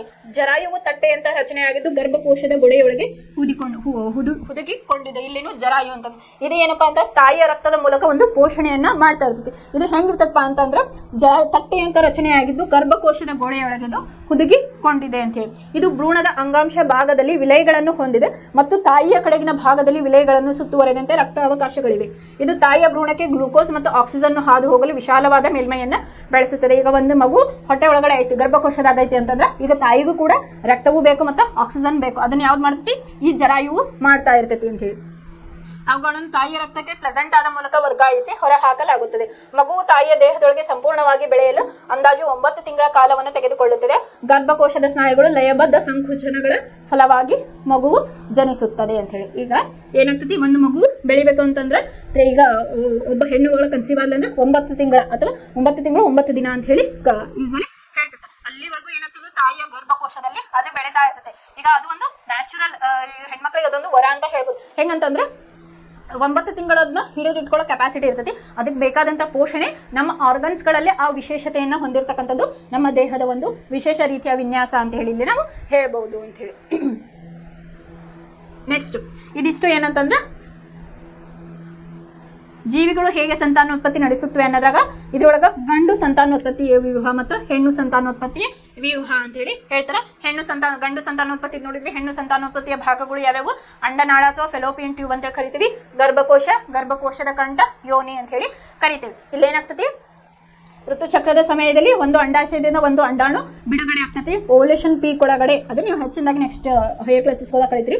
ಓವ್ಯುಲೇಷನ್ ಪೀಕ್ನಾಗ ಗಂಡು ಮತ್ತು ಹೆಣ್ಣು ಸೇರಿದಾಗ ಏನಾಗ್ತತಿ, ಎಗ್ಗು ರಪ್ಚರ್ ಆಗ್ತತಿ. ಆ ಎಗ್ಗು ಅದು ಫೆಲೋಪಿಯನ್ ಟ್ಯೂಬ್ ಸೇರಿದಾಗ ಅಲ್ಲಿ ಒಂದು ಸ್ಪರ್ಮ್ ಅಥವಾ ಒಂದು ವೀರ್ಯಾಣು ಅಲ್ಲಿ ಹೋಗಿ ಸೇರ್ಕೋತು ಅಂದ್ರೆ ಎಗ್ಗು ಒಡಿತತಿ. ಎಗ್ ಹೊಡೆದಾಗ ಅದೇನಾಗ್ತತಿ, ನೆಕ್ಸ್ಟ್ ಗರ್ಭಕೋಶಕ್ಕೆ ಹೋಗಿ ಕನ್ಸೀವ್ ಅನ್ನೋದು ಅಥವಾ ಪ್ರೆಗ್ನೆನ್ಸಿ ಅನ್ನೋದಲ್ಲಿ ಫಾರ್ಮ್ ಆಗ್ತತಿ. 9 ತಿಂಗಳ ನಂತರ ಅದರ ಪೋಷಣೆ ಆಗಿ ಹೊಟ್ಟೆಯಲ್ಲೇ ಗರ್ಭಕೋಶದಲ್ಲಿ ಪೋಷಣೆ ಆಗಿ ಒಂದು ಮಗು ಜನನವನ್ನ ನೀಡ್ತೈತಿ ಅಂತ ಹೇಳಿ ಹೇಳ್ಬೋದು. ಇದಿಷ್ಟು ಹೆಣ್ಣು ಸಂತಾನೋತ್ಪತ್ತಿಯ ಒಂದು ವ್ಯೂಹ ಅಂತ ಹೇಳಿ ನಾವು ಕರಿತೀವಿ. ಇನ್ನು ನೆಕ್ಸ್ಟ್ ಅಂಡವು ಫಲಿತಗೊಳ್ಳದಿದ್ದರೆ ಏನಾಗುತ್ತದೆ, ಅಂಡವು ಫಲಿತಗೊಂಡರೆ ಏನಾಗುತ್ತದೆ ಅಂತ ಹೇಳಿ ಒಂದು ಕಾನ್ಸೆಪ್ಟ್ ಐತಿ. ಇದ್ರ ಬಗ್ಗೆ ನಾನು ಹೇಳಿದ್ದೆ ನಿಮಗೆ. ಅಂದ್ರೆ ಅಂಡವು ರಪ್ಚರ್, ಫಲಿತ ಅಂತಂದ್ರೆ ಒಡಿಬೇಕು. ಅದು ಒಡೆದಾಗ ಮಾತ್ರ ಅದು ನೆಕ್ಸ್ಟ್ ನ್ಯಾಚುರಲ್ ಪ್ರೊಸೆಸ್ ಅಂದಂಗೆ. ಫಲಿತಗೊಂಡ್ರೆ ನ್ಯಾಚುರಲ್, ಅದು ಒಡಿಲಿಲ್ಲ ಅಂದ್ರೆ ಅನ್ಯಾಚುರಲ್ ಅಂತ ಹೇಳಿ ನಾವಿಲ್ಲಿ ಕರಿಬಹುದು. ಒಂದು ವೇಳೆ ಅಂಡವು ಫಲಿತಗೊಳ್ಳದಿದ್ದರೆ ಅದು 1 ದಿನದವರೆಗೆ ಬದುಕಿರುತ್ತದೆ.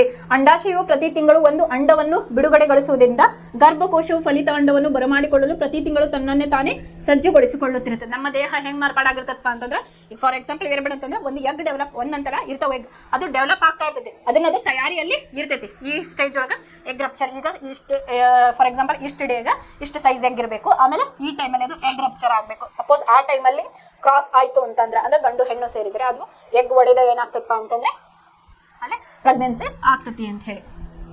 ಆಮೇಲೆ ಹೀಗೆ ಅದರ ಒಳಸ್ತರಿಯು ದಪ್ಪವಾಗಿ ಸ್ಪಂಜಿನಂತಾಗುತ್ತದೆ. ಒಂದು ವೇಳೆ ಅಂಡವು ಫಲಿತಗೊಂಡರೆ ಅದರ ಪೋಷಣೆಗಾಗಿ ಇದು ಅಗತ್ಯವಾಗುತ್ತದೆ. ಅಂಡವು ಫಲಿತಗೊಳ್ಳದಿದ್ದರೆ ಈ ಒಳಸ್ತರಿಯ ಅಗತ್ಯವಿರುವುದಿಲ್ಲ. ಆದ್ದರಿಂದ ಒಳಸ್ತರಿಯು ನಿಧಾನವಾಗಿ ಬಿರುಕು ಬಿಟ್ಟು ರಕ್ತ ಮತ್ತು ಲೋಳೆಯ ರೂಪದಲ್ಲಿ ಯೋನಿಯಿಂದ ಹೊರಬರುತ್ತದೆ. ಈ ಚಕ್ರವು ಸರಿಸುಮಾರು ಪ್ರತಿ ತಿಂಗಳು ನಡೆಯುತ್ತದೆ ಮತ್ತು ಇದನ್ನು ಋತುಚಕ್ರ ಅಂತ ಹೇಳಿ ಕರಿತೀವಿ. ಸಾಮಾನ್ಯವಾಗಿ ಇದು 2 ರಿಂದ 8 ದಿನಗಳವರೆಗೆ ಇರುತ್ತದೆ. ಅಂದ್ರೆ ಈಗ ಹೆಂಗಿರ್ತಪ್ಪ ಅಂತಂದ್ರೆ, ಸಪೋಸ್ ನಮ್ಮ ಪ್ರೆಗ್ನೆನ್ಸಿ ಆಗಲಿಲ್ಲ, ಫಲಿತಗೊಳ್ಳಲಿಲ್ಲ, ಎಗ್ ಫಲಿತಗೊಳ್ಳಲಿಲ್ಲ ಅಂದ್ರೆ ಪ್ರೆಗ್ನೆನ್ಸಿ ಆಗಲ್ಲ. ಅವಾಗ ಏನಾಗ್ತದೆ, ನೆಕ್ಸ್ಟ್ ಪೀರಿಯಡ್ ಆಗಕ್ಕೆ ಸ್ಟಾರ್ಟ್ ಆಗ್ತೈತಿ, ಅಂದ್ರೆ ಬ್ಲೀಡಿಂಗ್ ಆಗಕ್ಕೆ ಸ್ಟಾರ್ಟ್ ಆಗ್ತೈತಿ. ಒಂದು ವೇಳೆ ಫಲಿತಗೊಂಡ್ರೆ ಏನಾಗ್ತತಿ, ಅಲ್ಲೇ ಸ್ಪರ್ಮ್ ಹೋಗಿ ಅಟ್ಯಾಚ್ ಆಗಿ ಎಗ್ ಒಡೆದು ಭ್ರೂಣ ಆಗಿ ಅದು ಕನ್ಸೀವ್ ಆಗ ಪೀರಿಯಡ್ ಆಗಲ್ಲ. ಪ್ರೆಗ್ನೆನ್ಸಿ ಟೈಮ್ ಒಳಗೆ ಏನಾಗ್ತಿರ್ತೈತಿ, ಅಲ್ಲೇ ಇಲ್ಲಿ ಮುಟ್ಟು ಅಂತ ಏನು ಕರಿತೀವಲ್ಲ ನಾವು, ಅದು ಆಗೋದಿಲ್ಲ. ಸಪೋಸ್ ಪ್ರೆಗ್ನೆನ್ಸಿ ಆಗಲಿಲ್ಲ ಅಂದ್ರೆ ಏನು, ಅದು ಸೈಕಲ್ ಇರ್ತೈತಿ 28 days to 35. Usually 28 days cycle ಅಂತ ಹೇಳಿ ಮೆನ್ಸ್ಟ್ರುವಲ್ ಸೈಕಲ್ನ ತಗೋತಾರೆ. ಈಗ ನೀವು ಹೈಯರ್ ಸ್ಟಡಿಗೆ ಹೋದಾಗ ಮೆನ್ಸ್ಟ್ರುವಲ್ ಸೈಕಲ್ ಅಂತಂದ್ರೆ 28 days. ಇದನ್ನು ಮೋರ್ ಆರ್ ಲೆಸ್ ನಾವು ಎಷ್ಟು ತಗೋಬೋದಪ್ಪ ಅಂತಂದ್ರೆ 28 days ಇಂದ 35 ಒಳಗೆ ಏನಾರ ಒಬ್ಬ ಹೆಣ್ಣು ಮಗಳಿಗೆ ಕರೆಕ್ಟಾಗಿ ಇಷ್ಟು ದಿನಗಳ ಒಳಗೆ ಒಂದು ಪೀರಿಯಡ್ ಸೈಕಲ್ ಆಗಲೇಬೇಕು ಮಂತ್ಲಿ. ಅದಾದಾಗ ಮಾತ್ರ ಅವಳು ಹೆಲ್ದಿ ಆಗಿದ್ದಾಳೆ ಅಂತ ಹೇಳಿ ನಾವು ಕರಿತೇವೆ. ಒಂದು ವೇಳೆ ಇದೇನಾದರೂ ಎಕ್ಸೀಡ್ ಆದರೆ 35 daysಗಿಂತ ಜಾಸ್ತಿ ಆಗ ಅದು ನಾರ್ಮಲ್ ಕಂಡೀಷನ್ ಅಲ್ಲ.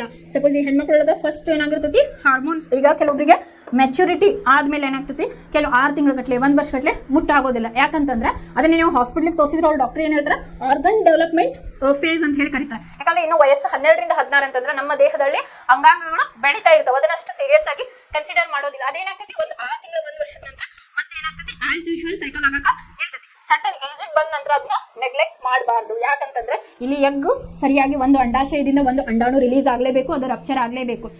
ಅದು ರಪ್ಚರ್ ಆಯ್ತು ಅಂತಂದ್ರೆ ಅಥವಾ ಇದು ಆಗ್ಲೇ ಅಂಡಾಶಯ ಸರಿಯಾಗಿ ಫಲಿತಗೊಳ್ಳದಿದ್ರೆ ಸಿಸ್ಟ್ ಆಗೋ ಚಾನ್ಸಸ್ ಇರ್ತೈತಿ. ಹಾಗಾಗಿ ಸೈಕಲ್ನ ನೋಡಬೇಕು. ಹುಡುಗಿಯರಲ್ಲಿ ಸೈಕಲ್ ಎಷ್ಟು 28 ಡೇಸಿಂದ 35 ಡೇಸ್ ಒಳಗೆ ಆಗಲೇಬೇಕು. ಸಪೋಸ್ ಆಗಿಲ್ಲ ಅಂದ್ರೆ ಅದನ್ನ ಅನ್ಯಾಚುರಲ್ ಅಥವಾ ಅದು ನೈಸರ್ಗಿಕವಲ್ಲ ಅಂತ ಹೇಳಿ ಕರೀತಾರೆ. ಅದು ಹುಡುಗಿಯರಲ್ಲಿ ಆರೋಗ್ಯದ ಸಮಸ್ಯೆಯನ್ನ ಉಂಟು ಮಾಡ್ತಕ್ಕಂಥ ಒಂದು ಇನಿಷಿಯಲ್ ಸ್ಟೆಪ್ ಅಂತ ಹೇಳಿ ನಾವಿಲ್ಲಿ ತಗೋಬಹುದು. ಅದನ್ನ ಈ ಏಜ್ ಅಲ್ಲಿ 12ರಿಂದ 14 ಮ್ಯಾಚುರಿಟಿ ಆದ್ಮೇಲೆ ಸರಿಯಾಗಿ ಬ್ಲೀಡಿಂಗ್ ಆಗ್ತಾ ಇಲ್ಲಪ್ಪ ಅಂತಂದ್ರೆ ಹೆಣ್ಮಕ್ಳು ಏನ್ ಮಾಡ್ಬೋದು ಅಂತಂದ್ರೆ ಅವರ ಲೈಫ್ ಸ್ಟೈಲ್, ಫುಡ್ ಸ್ಟೈಲ್ ಅನ್ನ ಚೇಂಜ್ ಮಾಡಿದ್ರೆ ಈ ಸಮಸ್ಯೆಗಳು ಜಾಸ್ತಿ ದಿನ ಇರೋದಿಲ್ಲ. ಅದನ್ನ ಬೇಗನೆ ಕ್ಲಿಯರ್ ಅನ್ನ ಮಾಡ್ಕೋಬಹುದು. ಇಲ್ಲೇ ನೋಡ್ರಿ, ಫಲಿತಗೊಳ್ಳದಿದ್ರೆ ಏನಾಗ್ತೈತಿ, ಅಲ್ಲೇ ನೆಕ್ಸ್ಟ್ ಪೀರಿಯಡ್ ಸೈಕಲ್ ಆಗ್ತೈತಿ. ಫಲಿತಗೊಂಡ್ರೆ ಏನಾಗ್ತೈತಿ, ಅಲ್ಲೇ ಕನ್ಸೀವ್ ಆಗ್ತೈತಿ. ಇಲ್ಲಿ ನೋಡ್ರಿ, ಆದ್ದರಿಂದ ಈ ಒಳಸ್ತರಿಯು ನಿಧಾನವಾಗಿ ಬಿರುಕು ಬಿಟ್ಟು ರಕ್ತ ಮತ್ತು ಲೋಳೆಯ ರೂಪದಲ್ಲಿ ಯೋನಿಯಿಂದ ಹೊರಬರುತ್ತದೆ.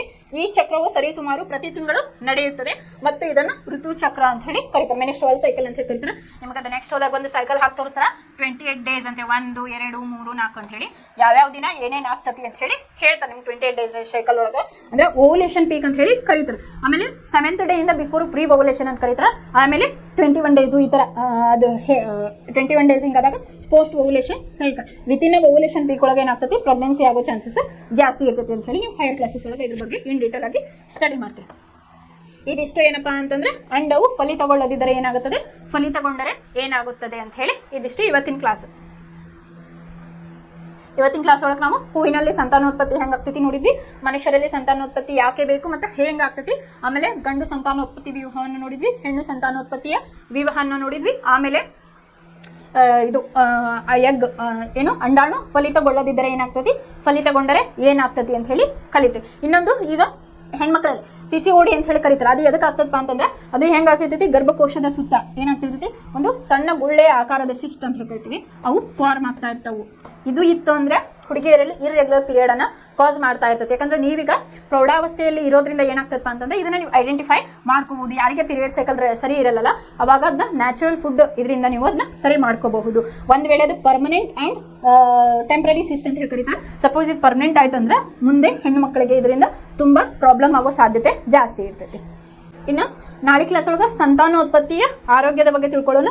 ಇನ್ನೊಂದು ಗರ್ಭ ನಿರೋಧಕಗಳು ಅದು ಯಾವ ರೀತಿ ನಮಗೆ ಎಫೆಕ್ಟ್ ಆಗ್ತದೆ ಹೆಣ್ಮಕ್ಳಲ್ಲಿ ಅಂತ ಹೇಳಿ ನಾಳೆ ಕ್ಲಾಸ್ ಒಳಗೆ ನೋಡೋಣ. ಈಗ ನಾನು ಸೆಲ್ಫ್ ಪಾಲಿನೇಷನ್ ಮತ್ತು ಕ್ರಾಸ್ ಪಾಲಿನೇಷನ್ ಬಗ್ಗೆ ಒಂದೆರಡು ವಿಡಿಯೋಗಳನ್ನ ತೋರಿಸ್ತೇನೆ. ಆಗಲೇ ಹೇಳಿದ್ಮೇಲೆ ಪಾಲಿನೇಷನ್ ಅಂದ್ರೆ ಏನು ಅಂದ್ರೆ ಪರಾಗಸ್ಪರ್ಶ ಕ್ರಿಯೆ ಅಂದ್ರೇನು, ಕ್ರಾಸ್ ಪಾಲಿನೇಷನ್, ಆಮೇಲೆ ಸೆಲ್ಫ್ ಪಾಲಿನೇಷನ್ ಅಂದ್ರೆ ಸ್ವಕೀಯ, ಆಮೇಲೆ ಕ್ರಾಸ್ ಪಾಲಿನೇಷನ್ ಅಂದ್ರೆ ಪರಕೀಯ ಪರಾಗಸ್ಪರ್ಶ. ಅದು ಯಾವ ರೀತಿ ಹೂಗಳಲ್ಲಿ ಆಗ್ತದೆ ಅಂತ ಹೇಳಿ ಒಂದು ಪ್ರಾಕ್ಟಿಕಲ್ ಕ್ಲಾಸಸ್ ಅನ್ನು ನೋಡು.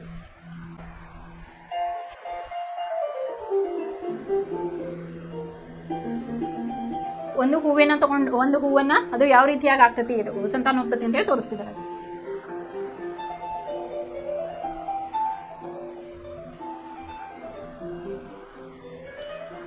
ಇಲ್ಲಿ ಏನಾಯ್ತು, ಅಲ್ಲಿ ಒಂದು ಪರಾಗ ರೇಣು ಅಥವಾ ಕೇಸರ ಬಂದಿಲ್ಲ ಐತಿ, ಇಲ್ಲಿ ಅಂಡಾಶಯಕ್ಕೆ ಅದು ಸೇರ್ಕೊಳ್ತಾ ಇದೆ.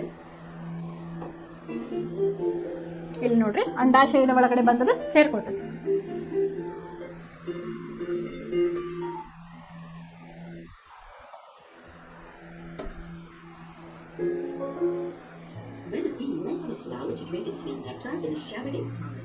ಇಲ್ಲೇ ಹೇಳಿದ್ದಲ್ಲ ನಾನು ಪರಕೀಯ ಪರಾಗಸ್ಪರ್ಶಕ್ಕೆ ಏನು ಕೊಟ್ಟಿದ್ದೆ, ಹನಿ ಬಿಯನ್ನು ನಿಮ್ಗೆ ಎಕ್ಸಾಂಪಲ್ ಆಗಿ ಕೊಟ್ಟಿದ್ದೆ. ಇಲ್ಲಿ ಏನ್ ಮಾಡತ್ತೈತಿ, ಹನಿ ಬಿ ತನ್ನ ಒಂದು ಹೂವಿನಿಂದ ಮಕರಂದವನ್ನ ಹೀರ್ಕೊಂಡು ಇನ್ನೊಂದು ಹೂವಿಗೆ ಯಾವ ರೀತಿ ಜಂಪ್ ಆಗಿ ಅಲ್ಲೇ ಕ್ರಾಸ್ ಪಾಲಿನೇಷನ್ ಆಗ್ತೈತಿ ನೋಡಿ.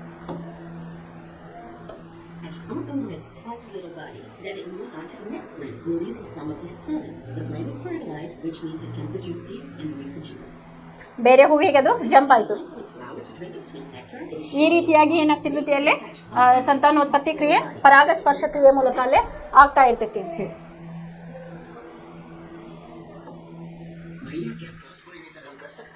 ಈ ಪರಕೀಯ ಪರಾಗಸ್ಪರ್ಶ ಹೂಗಳನ್ನ ನಾವು ಬಡಿಯೋದ್ರಿಂದ ಅಂದ್ರೆ ಒಂದಕ್ಕೊಂದು ಸೇರಿಸೋದ್ರಿಂದ ಯಾವ ರೀತಿ ಆಗ್ತತಿ ಅಂತ ಹೇಳಿ ತೋರ್ಸ.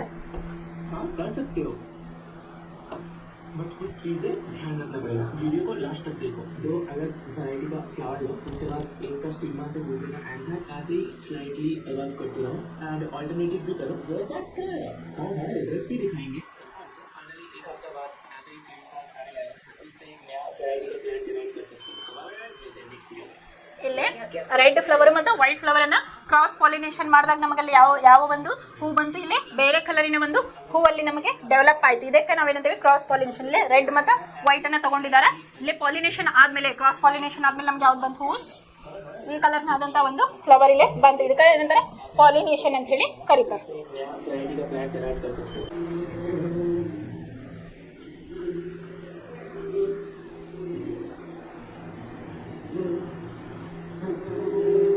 ಒಂದು ಹೂವಿಂದ ಇನ್ನೊಂದು ಹೂವಿಗೆ ಅದು ಹೋಗ್ತಾ ಇರೋದು.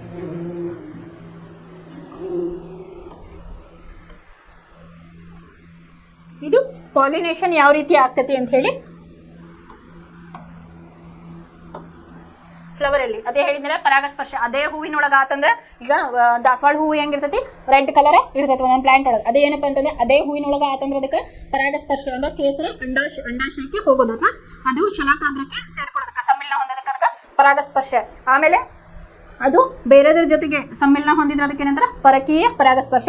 ಅದೇ ಹೂವಿನಲ್ಲಿ ಆದ್ರೆ ಅದಕ್ಕೆ ಏನಂತಾರೆ ಸ್ವಕೀಯ ಪರಾಗಸ್ಪರ್ಶ ಅಂತ ಹೇಳಿ ಕರೀತಾರೆ. ಇದಿಷ್ಟು ಇವತ್ತಿನ ಕ್ಲಾಸು. ನಾಳೆ ಕ್ಲಾಸ್ ಒಳಗೆ ನೆಕ್ಸ್ಟ್ ಪಾರ್ಟನ್ನು ನೋಡೋಣ. ಧನ್ಯವಾದಗಳು.